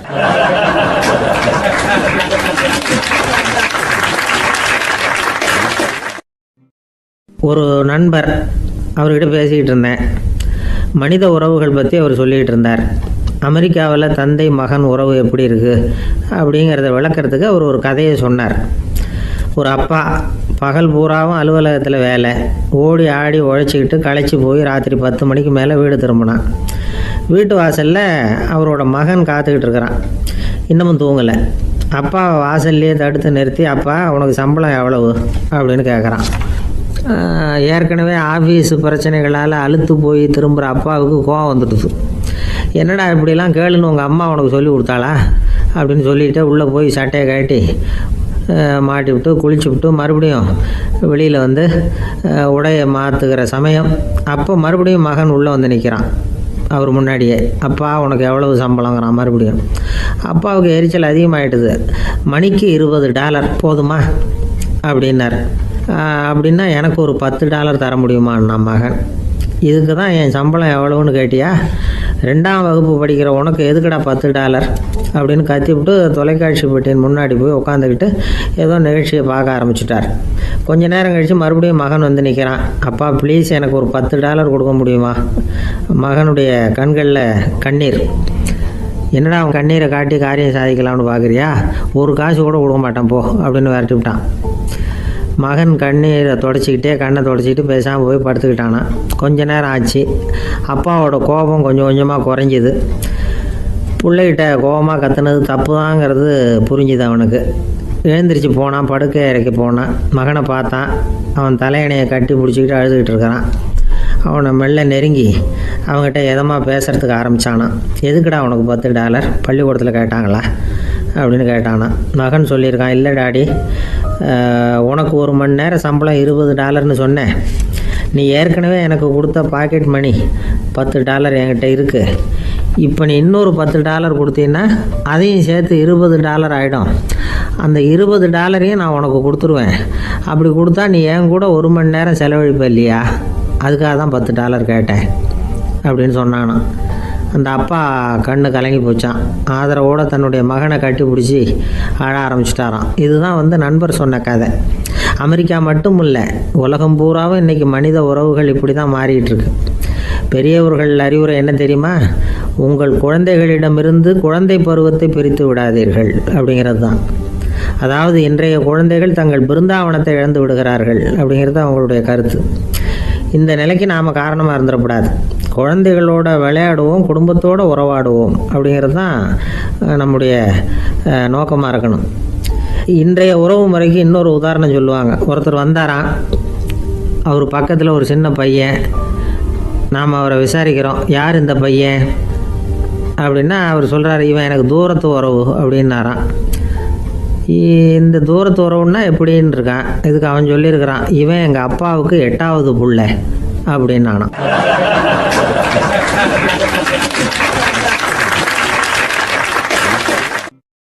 ஒரு நாள் ராமர் அரசவையில் உட்கார்ந்துருக்கிறார். ராமராஜ்யம் நடந்துக்கிட்டு இருந்த நேரம். அந்த சமயத்தில் ஒரு நாய் அரச சபைக்கு வந்துதான். அது தலையில் அடிபட்டு ரத்தம். அந்த கோலத்தில் அது அங்கே வந்தது. எல்லாரும் ஆச்சரியமாக அதை பார்த்தாங்க. ராமரும் அந்த நாயை பார்த்தார். நீங்கள் வந்த காரியம் என்ன நடந்தது, எதுவாக இருந்தாலும் பயப்படாமல் சொல்லு அப்படின்னார். உடனே அந்த நாய் மெதுவாக சொல்ல ஆரம்பிச்சுதான். ஐயா, நான் தெருவில் போய்கிட்டு இருந்தேன். வழியில் ஒருத்தர் வந்தார். அவர் வேத சாஸ்திரம்லாம் படித்த பெரியவர். அவர் எந்த காரணமும் இல்லாமல் அவர் கையில் வச்சுருந்த குச்சியால் என் தலையில் அடிச்சுட்டார். அதுதான் தலையில் ரத்தம்.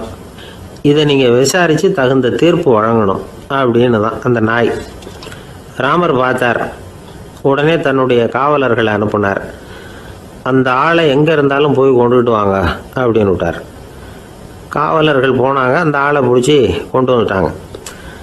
அரண்மனைக்கு வா அப்படின்னு சொல்லி கூப்பிட்டுட்டு வந்துட்டாங்க. என்ன நடந்ததுன்னு விசாரித்தார் ராமர். அதுக்கு அந்த ஆள் சொன்னார், நான் வீதி வழியாக வந்துக்கிட்டு இருந்தேன். குறுக்க இந்த நாய் வந்தது. நான் அவசரமாக போய்கிட்டு இருந்தேன்.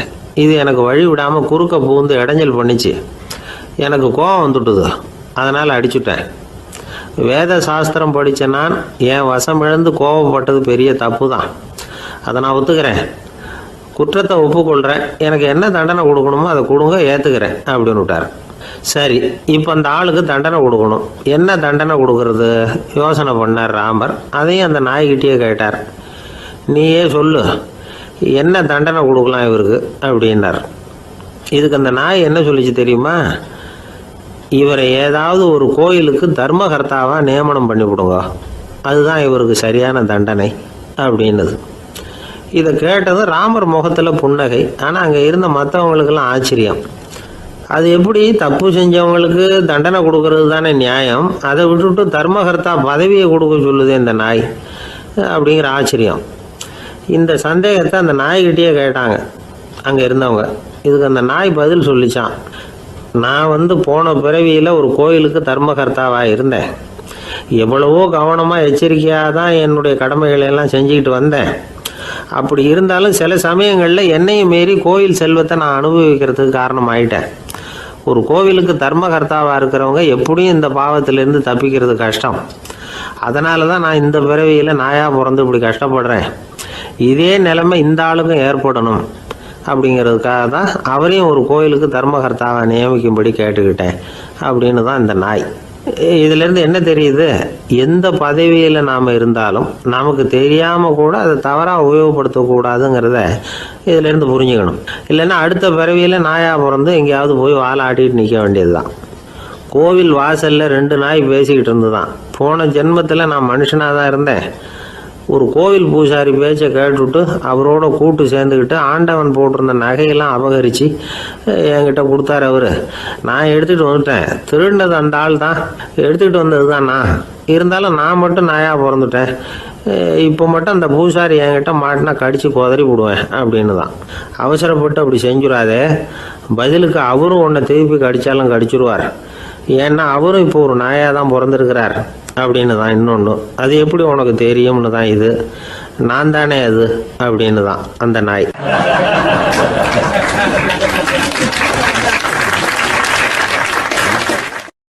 கணவன் மனைவி அன்பாக இருக்கணும். ஒருத்தர் நல்லா புரிஞ்சுக்கணும். விட்டு கொடுக்குற மனப்பான்மை வேணும். அதுதான் ஒரு நல்ல குடும்பம். இன்றைக்கி பல குடும்பங்களில் அர்த்தமில்லாத சண்டைகள் தான் அதிகம். கிராமப்புறங்களில் வேடிக்கையாக ஒரு கதை சொல்லுவாங்க. ஒரு ஊரில் ஒரு ஆள் இருந்தான். வேலை வெட்டி இல்லாமல் சும்மாவே இருந்தான். அவனுக்கு கல்யாணம் பண்ணி வச்சாங்களாம். மனைவி சேர்ந்தா. சும்மாவே உட்காந்துருக்கிறியே, ஏதாவது சம்பாதிக்கிற வழியை பாரு அப்படின்ட்டுருக்கா. அதுக்கு தான் யோசனை பண்ணிகிட்டு இருக்கிறேன். ஒரு அருமையான ஐடியா அப்படின்னு நானா. என்ன அது சொல்லு அப்படின்ட்டுருக்கா. ஒரு ஆட்டுக்குட்டி வாங்க போகிறேன்ருக்கான். அதை வாங்கி என்ன பண்ண போகிறேன்னா, அந்த குட்டி வளரும், பெருசாகும், அதுக்கப்புறம் அது நிறைய குட்டி போடும் அப்படின்ட்டுருக்கான். சரி, அப்புறம் என்ன, அதையெல்லாம் சந்தையில் கொண்டுட்டு போய் விற்றுவிட்டு அந்த காசுக்கு ஒரு எருவு மாடு வாங்கலாம். சரி, அது எதுக்கு? எருவு மாடு நிறைய பால் கொடுக்கும். அதை கொண்டுகிட்டு போய் பால் பண்ணையில் கொடுப்பேன், அல்லது நானே விற்றுருவேன். கை நிறைய காசு கிடைக்கும். அதுக்கப்புறம் ஒரு பசுமாடு வாங்குவேன், பாலையும் விற்கலாம், நாமளும் காய் போட்டு சாப்பிட்லாம்.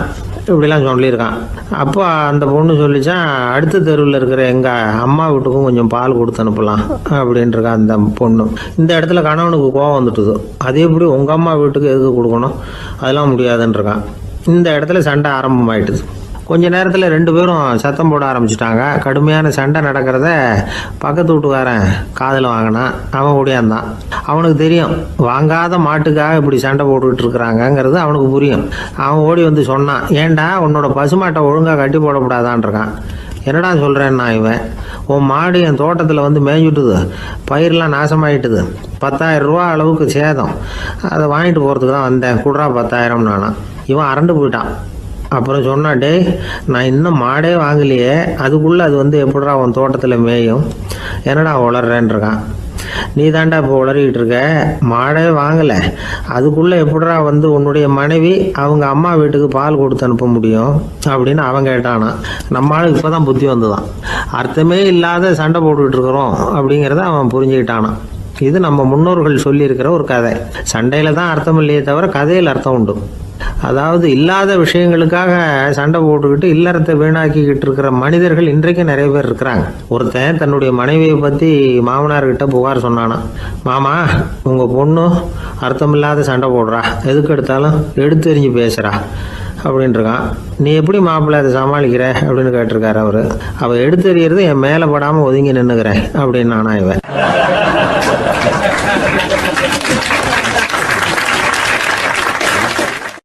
இந்த காலத்து புள்ள ஒருத்தன் தன்னோட அப்பாவை பார்த்து சொன்னான், அப்பா நான் உனக்கு உதவி செய்யலாம்னு நினைக்கிறேன், என்ன உதவி செய்யணும்னு சொல்லு அப்படின்னா. நீ சும்மா இருந்தால் அதுவே எனக்கு செய்கிற பெரிய உதவிடா அப்படின்னார் அப்பா. சும்மா இருக்கிறதும் ஒரு உதவி தான், அது மாதிரி மௌனமும் ஒரு சமூக சேவை தான் அப்படிங்கிறார் காஞ்சி பெரியவர். நமக்கு வந்து 5 புலன்கள் இருக்குது, மெய் வாய் கண் மூக்கு செவி. இந்த 5லேயும் அதிகப்படியான வேலை எதுக்குன்னு நினைக்கிறீங்க? வாய்க்கு தான். ஏன்னா அதுக்கு 2 வேலை. இப்போ கண்ணுக்கு பார்க்குறது மட்டும்தான் வேலை, காதுக்கு கேட்குறது மட்டும்தான் வேலை, மூக்குக்கு வாசனை அறியறது தான் வேலை, உடம்புக்கு உணர்றது மட்டும்தான் வேலை. ஆனால் வாய் அப்படி இல்லை, அதுக்கு 2 வேலை, சாப்பிட்றதும் அதுதான், பேசுகிறதும் அதுதான். அதாவது வாய் ஒன்று தான் கர்மேந்திரியமாகவும் இருக்குது, ஞானேந்திரியமாகவும் இருக்குது அப்படின்னு சொல்லுவாங்க. சாப்பாட்டில் உட்காந்தா எந்தெந்த ஆகாரம் என்னென்ன ருசின்னு அறிவிக்கிற வேலையும் செய்யுது. சபையில் உட்காந்தா பாடுறது பேசுறது சிரிக்கிறது இது மாதிரியான வேலையும் செய்யுது. இன்னொரு வித்தியாசம், கண்ணு காது மூக்கெல்லாம் ஸ்ட்ரெயின் பண்ணிக்கிட்டு வேலை செய்கிறதில்ல. ஒரு ரோஜா பூவை பார்த்தா உடனே மூக்கு அப்படியும் இப்படியும் அசைய ஆரம்பிக்கிறதில்ல. ஒரு சங்கீதத்தை கேட்ட உடனே காது ஆட ஆரம்பிக்காது. ஆனால் வாய் அப்படி இல்லை, அது பேசினாலும் சரி சாப்பிட்டாலும் சரி அசைஞ்சு தான் ஆகணும். ஆக மற்றதை விட வாய்க்கு வேலை ஜாஸ்தின்னு தெரியுது. சாப்பிட்றது பேசுறது அப்படின்னு 2 காரியம் அதுக்கு. இப்படி 2 காரியம் இருக்கிறதுனால அது 2ஐயும் பாதியாக குறைச்சிக்கணுங்கிறது கடவுள் அபிப்பிராயமாக இருக்கணும் அப்படிங்கிறார் காஞ்சி பெரியவர். ஆனால் இப்போ நாம் அப்படியே நடந்துக்கிறோம், அதுக்கு நேர்மாறாக நடந்துக்கிறோம். நாம் சாப்பிட்றதும் அதிகம், பேசுகிறதும் அதிகம், 2 வேலையையும் தேவைக்கு அதிகமாகவே செய்கிறோம். வாய் தான் ரொம்ப ஓவர் ஒர்க்குடு. அதுக்கு ஓய்வு கொடுத்தா உடம்பும் நல்லாயிருக்கும், உலகமும் நல்லாயிருக்கும். மௌன விரதம் இருக்கிறதெல்லாம் எதுக்காக நினைக்கிறீங்க? இதுக்காக தான். இந்த காலத்தில் மௌனமாக இருக்கிறவங்கெல்லாம் மகத்தான தொண்டு செய்கிறாங்க அப்படின்னு தான் சொல்லணும். சத்தம் அதிகமாக போய் தான் சவுண்டு பொல்யூஷன் வருது. அது மட்டும் இல்லை, மௌனமாக இருந்தால் சண்டை சச்சரவே வராது. மௌனம் கலக நாஸ்தி. ஆக இதுவும் ஒரு சமூக சேவை தான். நமக்கு தான் வாய் இருக்குதுங்கிறதுக்காக வசமாக சாப்பிட்றதும் தப்பு, வளவளன்னு பேசுகிறதும் தப்பு. ஒரு கருத்தை சொல்கிறதுக்கு ஒரே ஒரு சொல்லு போதும் அப்படின்னு இருக்கும்பொழுது 2 சொற்களை செலவு பண்ணாதே. எவ்வளவு சொன்னாலும் அதனால் ஒரு பயனும் விளையாது அப்படின்னு தெரிய வருமேயானால் அந்த ஒரு சொல்லையும் விரயம் பண்ணாதே அப்படிங்கிறார் ஒரு அறிஞர். எல்லா குணங்கள்லேயும் மௌனம்தான் சிறந்தது அப்படிங்கிறார் ஒருத்தர். மௌனமாக இருக்கிறது மூலமாக மற்றவர்கள் குறைகளை வந்து நம்மளால் தெரிஞ்சிக்க முடியும். அதே சமயத்தில் நம்மக்கிட்ட இருக்கிற குறைகளை மற்றவங்களுக்கு தெரியாமல் மறைச்சிக்கவும் முடியுங்கிறார் அவர். உண்மைதானே? ஒரு பெரிய மேடை பேச்சாளர், பொது வாழ்க்கையில் 25 வருஷ காலமாக ஈடுபட்டிருக்கிறவர். அவர் மனைவி ஒரு நாள் சொன்னாங்க, எங்கள் வீட்டுக்காரர் 25 வருஷ காலமாக பொது வாழ்வில் ஈடுபட்டிருந்தா கூட இந்த மாதம் 10ஆம் தேதியிலேருந்து தான் மக்களுக்கு சேவை செய்ய ஆரம்பிச்சிருக்கார் அப்படின்னு நாங்கள் ரொம்ப பெருமையாக. 10ஆம் தேதிக்கு அப்படி என்ன விசேஷம் அப்படின்னு கேட்டோம். அன்னையிலேருந்து தான் அவர் மேடையில் பேசுகிறத நிறுத்தினார் அப்படின்னாங்க அந்த அம்மா.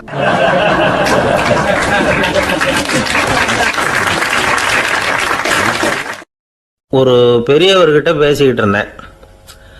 அவர் என்கிட்ட ஒரு கேள்வி கேட்டார். திருடர்கள் எத்தனை வகை தெரியுமா உனக்கு அப்படின்னார்.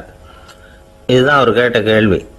எதுக்காக என்ன பார்த்து அந்த கேள்வி கேட்டார் தெரியல. இருந்தாலும் நான் வந்து அவருக்கு பதில் சொன்னேன். திருடர்களில் எத்தனையோ வகை உண்டுங்க. கார் திருடன், சைக்கிள் திருடன், முகமூடி திருடன், எப்படி சொல்லிகிட்டே போகலாம்.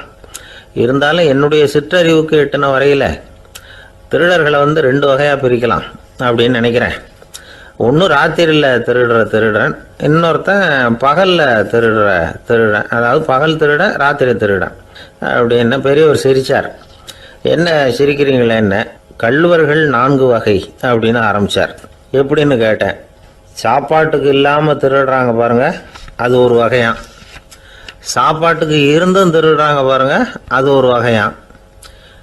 இதை தவிர இன்னும் ஒரு 2 வகை திருட்டு உண்டு. அது என்னன்னா, ஆண்டவன்கிட்ட இருந்து நாம திருடுற திருட்டு, இன்னொன்று என்னன்னா நம்மகிட்ட இருந்து ஆண்டவன் திருடுற திருட்டு அப்படின்னார். எனக்கு ஒன்றும் புரியல. என்ன சார் இது, ஆண்டவனையே திருடன்னு சொல்றீங்களே அப்படின்னு ஆச்சரியமா. ஆமாங்க, ஆண்டவனை கள்வன்னு சொல்றது இல்லையா? காஞ்சிபுரத்துக்கு பக்கத்தில் திருக்கார்வனம் அப்படின்னு ஒரு ஊர் இருக்கு. அங்கே உள்ள பெருமாளுக்கு கள்வர்னு தான் பேர். அது மட்டும் இல்லை, திருமங்கை ஆழ்வார் தம்முடைய திரு நெடுந்தாண்டகத்தில் கார்வனத்துள்ளாய் கள்வா அப்படின்னு தான் அழைக்கிறார் அப்படின்னு நிறைய உதாரணம்லாம் சொல்ல ஆரம்பித்தார். அதுக்கப்புறம் அவர்கிட்ட பேசி நான் புரிஞ்சுக்கிட்ட விவரங்களை தான் இப்போ உங்ககிட்ட சொல்ல போகிறது. அதாவது அவர் சொன்ன முதல் வகை திருடர்கள் சாப்பாட்டுக்கு இல்லாமல் திருடுறவங்க. இவங்களை திருத்தி போடலாம். சாப்பாட்டுக்கு இருந்தும் பணம் சேர்க்கணுங்கிற ஆசையால் பொய் கணக்கெல்லாம் எழுதுறாங்க பாருங்க, அவங்க தான் 2வது வகை. 3வது வகை திருட்டு தான் மிகப்பெரிய திருட்டு. இறைவனுக்கு சொந்தமானதை நம்முடையதுன்னு நினைக்கிற திருட்டு. எது இறைவனுக்கு சொந்தமானது அப்படின்னா ஆத்மா. பகவானுக்கு சொந்தமான ஆத்மாவை நம்முடையதுன்னு நினைக்கிறது தான் அந்த மாபெரும் திருட்டு. இதுக்கு பேர் தான் ஆத்மாபகாரமா. சரி, இதுக்கு பரிகாரம் என்ன? எல்லாம் இறைவனுடையது, நமக்கு ஒன்றும் இல்லை அப்படின்னு நினைக்கிறது தான் இதுக்கு பரிகாரம். இதெல்லாம் இருக்கட்டும். 4வது திருட்டு ஒன்று சொன்னோம்ல, ஆண்டவன் நம்மகிட்ட இருந்து திருடுறது. அது எப்படி? ஆண்டவனை கள்வன்னு சொல்கிறாங்க, அது சரி. அவர் என்னத்தை திருடினார்? இப்போ இன்னொருத்தருக்கு சொந்தமான ஒன்றை எடுத்து வச்சுக்கிறது தான் கள்ளத்தனம். ஆனால் ஆண்டவன் எடுத்துக்கிட்டோம்னா இருக்கிறது எல்லாமே அவனுக்கு சொந்தம். அப்படி இருக்கிறப்போ அவரை எப்படி கள்வன்னு சொல்கிறது? இது என்ன புரியாமல் இருக்குதே அப்படின்னு சொல்லி பார்த்தா அதுக்கும் விளக்கம் சொல்கிறாங்க அவங்க.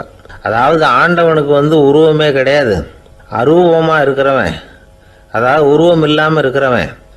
அப்படி உள்ள பகவான் நம்மளை மாதிரி உருவத்தில் இருக்கிறான். நம்மளை மாதிரியே கையை காலு மூக்கெல்லாம் இருக்குது ஆண்டவனுக்கு. இந்த உருவம் நம்மகிட்ட இருந்து திருடினது தானே. அவன் தன்னுடைய உண்மையான திருமேனியை நமக்கு காட்டாம, அதாவது தரிசனம் கொடுக்காம இருக்கிறது கள்ளத்தனம் தானே. அதனால தான் இதுவும் ஒரு பெரிய திருட்டு, இருக்கிறதுலேயே மிகப்பெரிய திருட்டு அப்படிங்கிறார். என்கிட்ட பேசிக்கிட்டு இருந்தார், இந்த விஷயம்லாம் சொல்லிட்டு இருந்தார் இந்த பெரியவர். அதாவது திருட்டை ஆன்மீக நோகத்தில் அவர் பார்க்குறார். நம்ம பார்வையில் இதை விட அபூர்வமான திருட்டுலாம் இங்கே உண்டு. அபூர்வமான திருடர்களும் உண்டு. ஒரு திருடன் சிறையிலிருந்து விடுதலையாகி வெளியில் போனான். கொஞ்ச நாளில் மறுபடியும் திரும்பி ஜெயிலுக்கு வந்துட்டான். அப்போது சிறை அதிகாரி அவனுக்கு அறிவுரை சொன்னாராம். ஏன்பா இப்படி அடிக்கடி தப்பு பண்ணிவிட்டு ஜெயிலுக்கு வந்துவிடுறியே, உனக்கு சொந்த பந்தம் எதுவும் இல்லையா? உனக்கு அப்பா, அண்ணன், தம்பிகள் அவங்க கூட எல்லாம் சேர்ந்து வாழணுங்கிற ஆசை இல்லையா அப்படின்னு கேட்டிருக்கார். அவங்களோட சேர்ந்து வாழணுங்கிற ஆசை எனக்கு நிறைய உண்டுங்க சார் அப்படின்னு அவன். அப்புறம் எதுக்கு இப்படி ஜெயிலுக்கு வந்துவிடுற அப்படின்னாரான் அவர். அவங்க எல்லாருமே இங்கே தானே சார் இருக்காங்க அப்படின்னு அவன்.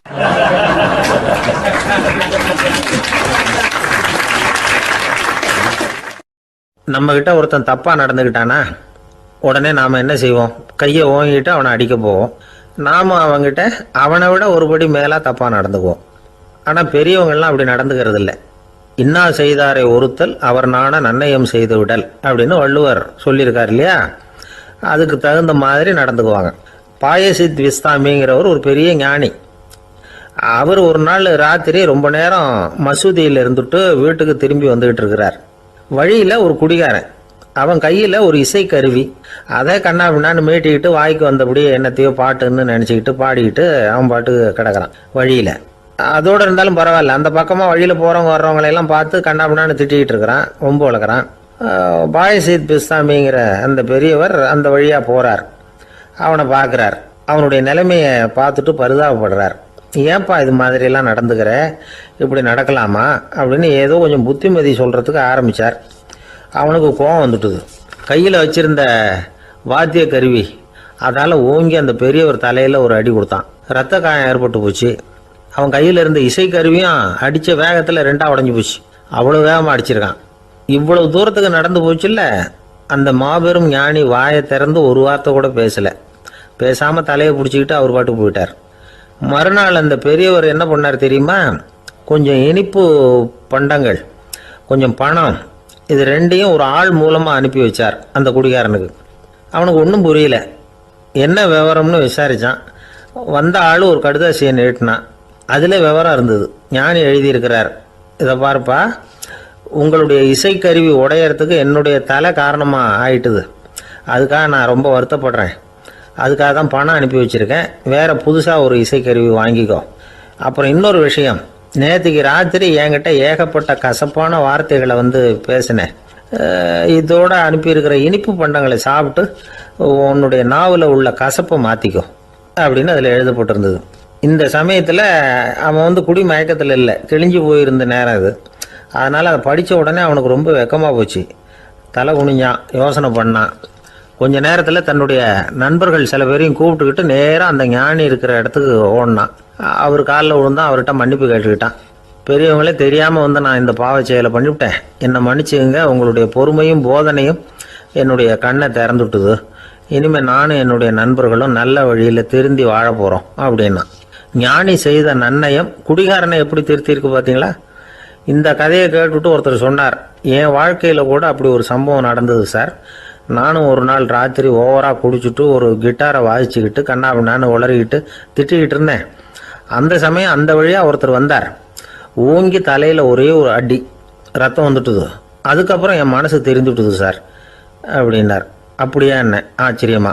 ஆமாம் சார், அடி விழுந்தது அவர் தலையில் இல்லை, என் தலையில். வந்தவர் என்ன அப்படி அடிச்சுட்டார். மயக்கம் தெளிஞ்சதுக்கு அப்புறம்தான் எனக்கு விவரம் புரிஞ்சுது. அவர் ஒரு போலீஸ்காரர் அப்படின்னார் ரொம்ப சோகமா.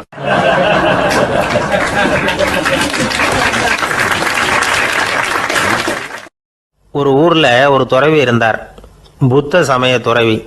அந்த ஊர் மன்னன் அவரை பத்தி கேள்விப்பட்டிருக்கான். ஒரு நாள் புறப்பட்டு போனான். துறவியின் பாதங்களை தொட்டு வணங்கினான். அதுக்கப்புறம் சொன்னான், ஐயா, நான் உங்களை அரண்மனைக்கு அழைச்சிட்டு போறதுக்காக வந்திருக்கிறேன். இனிமே நீங்க இங்க எதுக்கு இருக்கணும் அப்படின்னானா. அவன் மனசுக்குள்ள என்ன நினைப்புன்னா, இவர் எங்கே வர போகிறாரு, நான் ரொம்ப எளிமையானவன், எனக்கு எதுக்கு அரண்மனை வாசம்னு சொல்லிவிடுவார் அப்படின்னு நினச்சிருக்கான். ஆனால் அந்த துறவி என்ன பண்ணார் தெரியுமா? அப்படியா, சரி போகலாம், வா, போய் உன் ரதத்தை கொண்டுட்டு வா. அரண்மனைக்கு போகும்பொழுது அதுக்கு தகுந்த மாதிரி ஆடம்பரமாக போகணும் அப்படின்னு விட்டாரான். துறவி இப்படி சொன்னதும் அந்த மன்னனுக்கு மனசுக்குள்ளே சந்தேகம் வந்துட்டுது. இவர் உண்மையிலேயே துறவி தானா, ஏமாத்து பேர் வழி மாதிரி தெரியுதே அப்படின்னு நினச்சிருக்கான். இருந்தாலும் இனிமேல் என்ன பண்ணுறது, சொல்லியாச்சு. ரதத்தை கொண்டுகிட்டு வந்தான். துறவி ஏறி உட்காந்தார். பக்கத்தில் ராஜா. அவர் ரொம்ப உற்சாகமாக வரார். இவன் ரொம்ப சோர்ந்து போய் வரான். துறவி மரத்தடியிலேயே வாழ்ந்து பழக்கப்பட்டவர், அரண்மனையில் எளிமையாக ஒரு இடத்துல உட்காந்துக்குவார் அப்படின்னு நினச்சான். ஆனால் அப்படி இல்லை. அரண்மனைக்கு வந்த உடனே அந்த துறவி அதை கொண்டுட்டு வா, இதை கொண்டுட்டு வான்னு சொல்லி உத்தரவு போட ஆரம்பிச்சிட்டார். அரண்மனையில் இருந்தால் அரசனை மாதிரி இருக்கணும் அப்படிங்கிறார். ராத்திரி பூரா சௌரியமாக தூங்கினார். பகலில் அரண்மனை தோட்டத்தில் உலாவ வேண்டியது, நீச்சல் குளத்தில் குளிக்க வேண்டியது, இப்படியே பொழுது போக்கிட்டு இருக்கிறார். அந்த அரண்மனையில் துறவி மகிழ்ச்சியாக இருக்கிறார். மன்னனால் அப்படி இருக்க முடியல. அவருக்கு எந்த கவலையும் இல்லை, இவனுக்கு அரசாங்க கவலைகள். துறவி அப்படி இருக்கிறத இவனால் தாங்கிக்க முடியல. ஒரு நாள் அவர்கிட்டே போய், நான் உங்ககிட்ட கொஞ்சம் பேசணும் நானா. துறவி பார்த்தார். நான் இந்த அரண்மனைக்கு வரும்பொழுதே நீ என்னமோ என்கிட்ட கேட்கணும்னு நினைச்ச. ஏன் காலதாமதம்? நீ அனாவசியமாக உன்னையே தொந்தரவு பண்ணிகிட்டு இருக்கிற. நீ கவலையாக இருக்கேங்கிறது எனக்கு புரியுது. நான் மரத்தடியில் இருந்தப்போ கூட என்னை அடிக்கடி சந்திச்சுக்கிட்டு இருப்பேன். ஏதாவது விளக்கம் கேட்கறது உண்டு. இங்கே வந்த பிறகு என்னை சந்திக்கிறது கூட அபூர்வமாக போயிட்டுது. நீ இப்போ என்ன கேட்க போறேங்கிறது எனக்கு தெரியும், இருந்தாலும் கேள் அப்படின்னாராம். வேற ஒன்றும் இல்லைங்க, இப்போ உங்களுக்கும் எனக்கு என்ன வித்தியாசம்? 2 பேரும் அரண்மனையில் தான் இருக்கிறோம். நீங்கள் மகிழ்ச்சியாக இருக்கிறீங்க, நான் அப்படி இருக்க முடியல. இவ்வளவுக்கும் நீங்கள் முன்னாடி இருந்தது மாதிரி இல்லை. தினமும் தங்க தேர் கேட்குறீங்க, உயர்தரமான ஆடைகள் அணிகிறீங்க, சுவையான சாப்பாடு. இப்படி இருக்கிறப்போ உங்களுக்கும் எனக்கு என்ன வித்தியாசம்? இதுதான் மன்னனுடைய கேள்வி. இதுக்கு பதில் சொல்கிறேன், என் கூட புறப்பட்டு வா, இந்த நகரத்துக்கு வெளியில் போவோம் அப்படின்னு சொல்லி அரசனை கூப்பிட்டுக்கிட்டு ஊர் எல்லைக்கு வந்து சேர்ந்தார் துறவி. அங்க போய் சொன்னார், இதை பாருப்பா, இந்த இடத்த தான் தேடிட்டு இருந்தேன். இனிமே நான் வந்து திரும்பி வரப்போறதில்ல. நீ என்னோட வர்றியா திரும்பி போறியா அப்படின்னார். நான் எப்படிங்க உங்க கூட வர முடியும்? என்னுடைய நாடு, என்னுடைய சொத்துக்கள், மனைவி, மக்கள் எல்லாத்தையும் விட்டுட்டு எப்படிங்க வர்றதுன்னா. இப்போ அந்த துறவி சொன்னார், இப்போ வித்தியாசத்தை தெரிஞ்சுக்கிட்டியா? நான் அரண்மனையில் இருந்தேன், எல்லா வித பொருள்களும் உடையவனா இருந்தேன், ஆனால் எதையும் சொந்தம் கொண்டாடுறவனா இருக்கல. ஆனால் நீ அப்படி இல்லை, எல்லாத்தையும் சொந்தம் கொண்டாடிக்கிட்டு இருக்கிற. இதுதான் நமக்குள்ள வித்தியாசம் அப்படின்னு சொன்னார். அரண்மனை ஆடைகளை அப்படியே கலைஞர் அரசங்கிட்ட கொடுத்தார். உன்னுடைய ஆடைகளை நீயே வச்சுக்கோன்னார். அவர் பாட்டுக்கு நடந்து போனார், திரும்பியே பார்க்கல. அரசனுக்கு அப்பதான் தன்னுடைய அறியாமை விளங்குச்சான். இதுல இருந்து நாம புரிஞ்சுக்க வேண்டியது என்னன்னா, இந்த உலகத்துல எத்தனையோ பொருள்கள், அதையெல்லாம் முறையா பயன்படுத்தினா மகிழ்ச்சி. அதை விட்டுட்டு அதுக்கெல்லாம் சொந்தம் கொண்டாட ஆரம்பிச்சா கவலை. நம்ம ஆட்கள் வந்து சொந்தம் கொண்டாடுற விதமே தனி. ஒரு ஆளு இன்னொருத்தங்கிட்ட ஒரு கொடை கடன் வாங்கியிருந்தான், திருப்பி கொடுக்கல. கொடையை கொடுத்தவன் கேட்டான், என்கிட்ட கடன் வாங்கினிய கொடை, அதை கொஞ்சம் திருப்பி தர்றியான்னா. அது உனக்கு இப்போ அவசரமா தேவைப்படுதா அப்படின்னு கேட்டான் இவன். எனக்கு தேவைப்படல, அந்த கொடையை நான் யாருக்கிட்ட வாங்கியிருந்தேனோ அவனுக்கு இப்போ அது அவசரமா தேவைப்படுது அப்படின்னு நானும் அந்த ஆள்.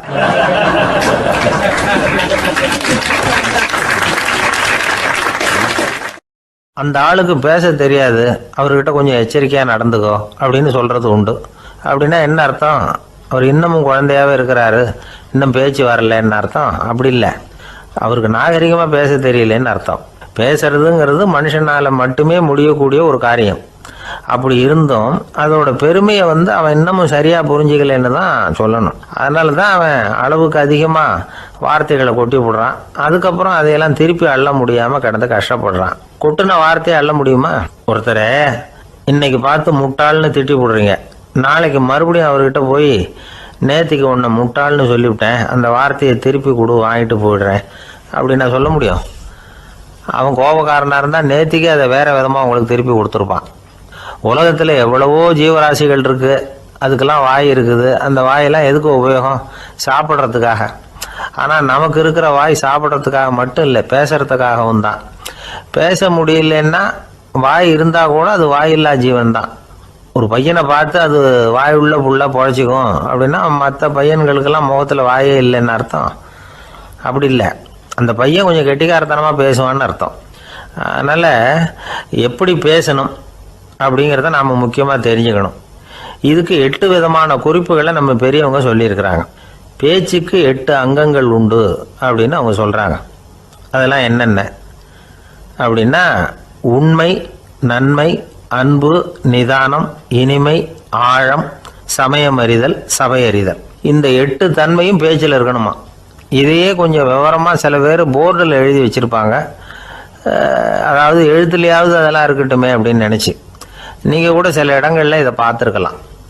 அதாவது உண்மையே பேசுக, நன்மையே பேசுக, அன்பாக பேசுக, நிதானமாக பேசுக, இனிமையாக பேசுக, ஆழமுடையதாக பேசுக, சமயமறிந்து பேசுக, சபையறிந்து பேசுக, இப்படி எழுதி வச்சிருப்பாங்க. இந்த 8 அம்சமும் சரியா பொருந்தி இருந்தாதான் அது பேச்சு.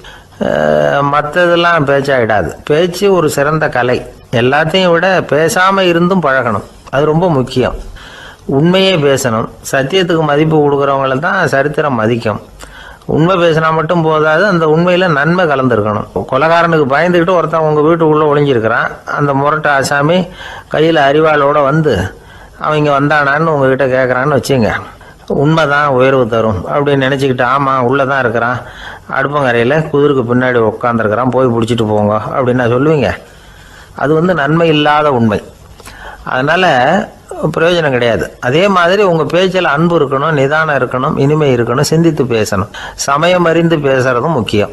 அதை பத்தி நமக்கு வேற யாரும் சொல்லிக் கொடுக்க வேண்டியதில்லை. எந்த நேரத்தில் யாருக்கிட்ட எப்படி பேசினா காரியம் நடக்கும் அப்படிங்கிறது நமக்கு நல்லா தெரியும். அது கைவந்த கலை.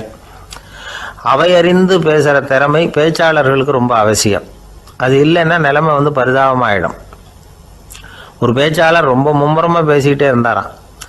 ரொம்ப நேரம் நிறுத்தவே இல்லை, பேசிக்கிட்டே இருக்கிறார். சபையில் இருந்தவங்கெல்லாம் ஒவ்வொருத்தராக எழுந்திரிச்சு போய்கிட்டே இருக்கிறாங்க. கடைசியில் 2 பேர் தான் அக்கறையாக பேசுகிறவரை கவனிச்சிட்டு உட்காந்துருந்தாங்களாம். மேடையில் பேசிக்கிட்டு இருந்தவர் அவங்கள பார்த்து சொன்னாராம், எனக்கு கூட்டம் முக்கியம் இல்லை, எவ்வளவு பேர் என் பேச்சை கேட்குறாங்க அப்படிங்கிறது முக்கியம் இல்லை. நீங்கள் 2 பேராவது ஊக்கமாக என்னை கவனிச்சிக்கிட்டு உட்காந்துருக்குறீங்க, அது போதும். உங்களுக்காகவே நான் பேசிக்கிட்டு இருக்கிறேன் அப்படின்னார். இதை கேட்டதும் உட்காந்துருந்த 2 பேரில் ஒருத்தர் எழுந்திருச்சு, அப்படி இல்லைங்க, நாங்கள் 2 பேரும் நீங்கள் பேசி முடித்த உடனே தொடர்ந்து பேச வேண்டிய ஆளுங்க, அதுக்காக தான் காத்துக்கிட்டு இருக்கிறோம், சீக்கிரம் முடிங்க அப்படின்னாங்களாம்.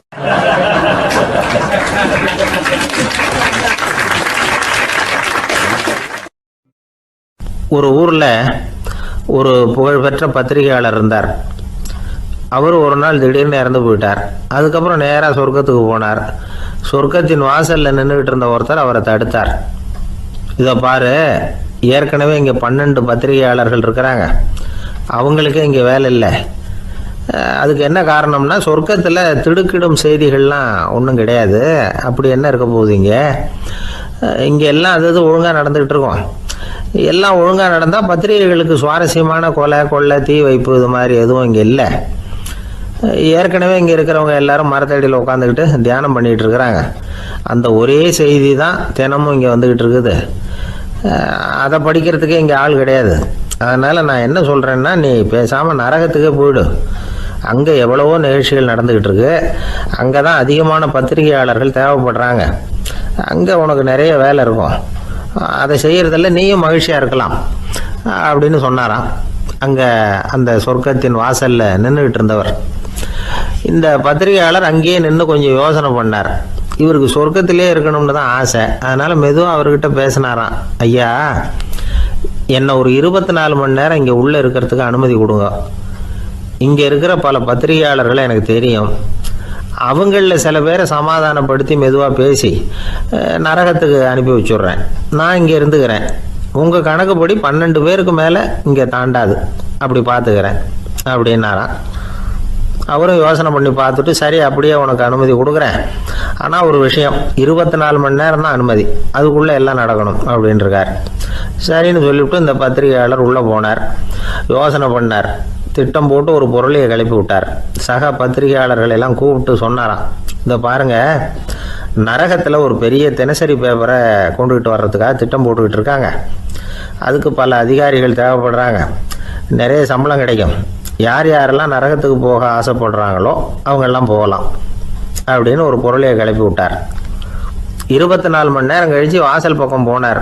அங்கே இருந்தவர்கிட்ட எத்தனை பேர் வெளியேறினாங்கன்னு விசாரிச்சாராம். அப்போ அவர் இவரை, நீ வெளியே போகக்கூடாது, முதல்ல உள்ளே தான் இருக்கணும் அப்படின்னு தடுத்தாராம். அப்புறம் சொன்னாராம், நீ சொன்ன செய்தியை கேட்டதும் இங்கே இருந்த எல்லா பத்திரிகையாளர்களுமே நரகத்துக்கு போயிட்டாங்கப்பா, உள்ளே யாருமே இல்லை, அதனால் நீ உள்ளே இருக்கலாம் அப்படின்னாராம். இதை கேட்டதும் இந்த பத்திரிகையாளரே குழம்பி போயிட்டார். ஒருவேளை உண்மையிலேயே நரகத்தில் புதுசாக பத்திரிகை ஏதாவது ஆரம்பிக்க போகிறாங்களோ அப்படின்னு அவரே நினைக்க ஆரம்பிச்சிட்டாராம். அப்புறம் சொன்னாராம், ஐயா, என்னை விட்டுருங்க, நான் நரகத்துக்கே போயிடுறேன், அங்கே ஏதோ விசேஷம் இருக்கணும் அப்படின்னாராம். இல்லைன்னா இத்தனை பேரும் ஒட்டு மொத்தமாக அங்கே போகிறதுக்கு சான்ஸே இல்லை, என்னை தடுக்காதீங்கன்னு கெஞ்ச ஆரம்பிச்சிட்டாராம். மற்றவங்க நம்பணுங்கிறதுக்காக ஒரு பொருளையை கிளப்பி விட்டார். கடைசியில் தானே அந்த பொருளைக்கு ஆளாயிட்டார்.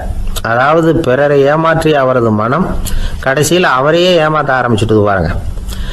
நீங்கள் இப்படி அடுத்தவங்களை ஏமாத்துறதுக்கு உங்கள் மனசை பழக்கப்படுத்துறீங்க, ஆனால் கடைசியில் அதனால் நீங்களே ஏமாற்றப்படுகிறீர்கள் அப்படிங்கிறது பெரியவர்களுடைய புத்திமதி. அதனால் உங்கள் மனசுக்கிட்ட ரொம்ப எச்சரிக்கையாக இருங்கோ அப்படிங்கிறாங்க. நம்ம ஆளுங்க அங்கே போய் என்ன சொல்லுவாங்கன்னா, இந்த பாரு அங்கே போகாத இங்கே போகாதேன்னு பயமுறுத்துறது உண்டு. சில பேர் அங்கே பேய் இருக்குது, பிசாசு இருக்குது அப்படின்னு பொருளையை கிளப்பி விடுறது உண்டு.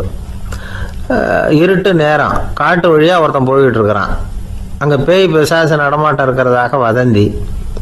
இவன் பயந்துக்கிட்டே வேகமாக போகிறான். காடு முடிஞ்சு மெயின் ரோட்டுக்கு வந்து சேர்ந்தான். அப்பாடா, ஒரு பஸ்ஸு நின்றுக்கிட்டு இருக்கு தனியாக. இருட்டில் லேசாக தெரிஞ்சுது. ஓடி போய் ஏறி உள்ளே உட்காந்துக்கிட்டான். பயந்துக்கிட்டே போனவன் அப்புறம் தான் தெரியுது உள்ளே யாருமே இல்லை, டிரைவரும் இல்லை, கண்டக்டரும் இல்லை, வேறு யாரும் இல்லை. இவனுக்கு பேய் பயம் அதிகமாக போட்டுது. ஏன்னா நடு ராத்திரி. இந்த நேரம் பார்த்து அந்த பஸ்ஸு தானே நகர ஆரம்பிச்சுதான். இவனுக்கு இன்னும் பயம் அதிகமாக போட்டுது. ஏன்னா டிரைவர் சீட்டு காலியாக இருக்குது, பஸ்ஸு நகருது. இவன் உடம்பு பூரா நடுங்க ஆரம்பிச்சுட்டுது. வீல்னு கத்தலாமான்னு பார்த்தான். அந்த நேரம் பார்த்து அவன் தோளில் ஒரு கை விழுந்துதான். திடுக்கிட்டு திரும்பி பார்த்துருக்குறான். அங்கே டிரைவர் நிற்கிறார். அவர் சொன்னாராம், ஏன்பா ஏற்கனவே பஸ்ஸு பிரேக் டவுன், நாங்கள்லாம் பின்னாடி இறங்கி நின்று தள்ளிட்டு இருக்கிறோம், நீ மட்டும் ஜாலியாக ஏறி உக்காந்துக்கிட்டியா, இறங்கி வந்து தள்ளுப்பா அப்படின்னாராம்.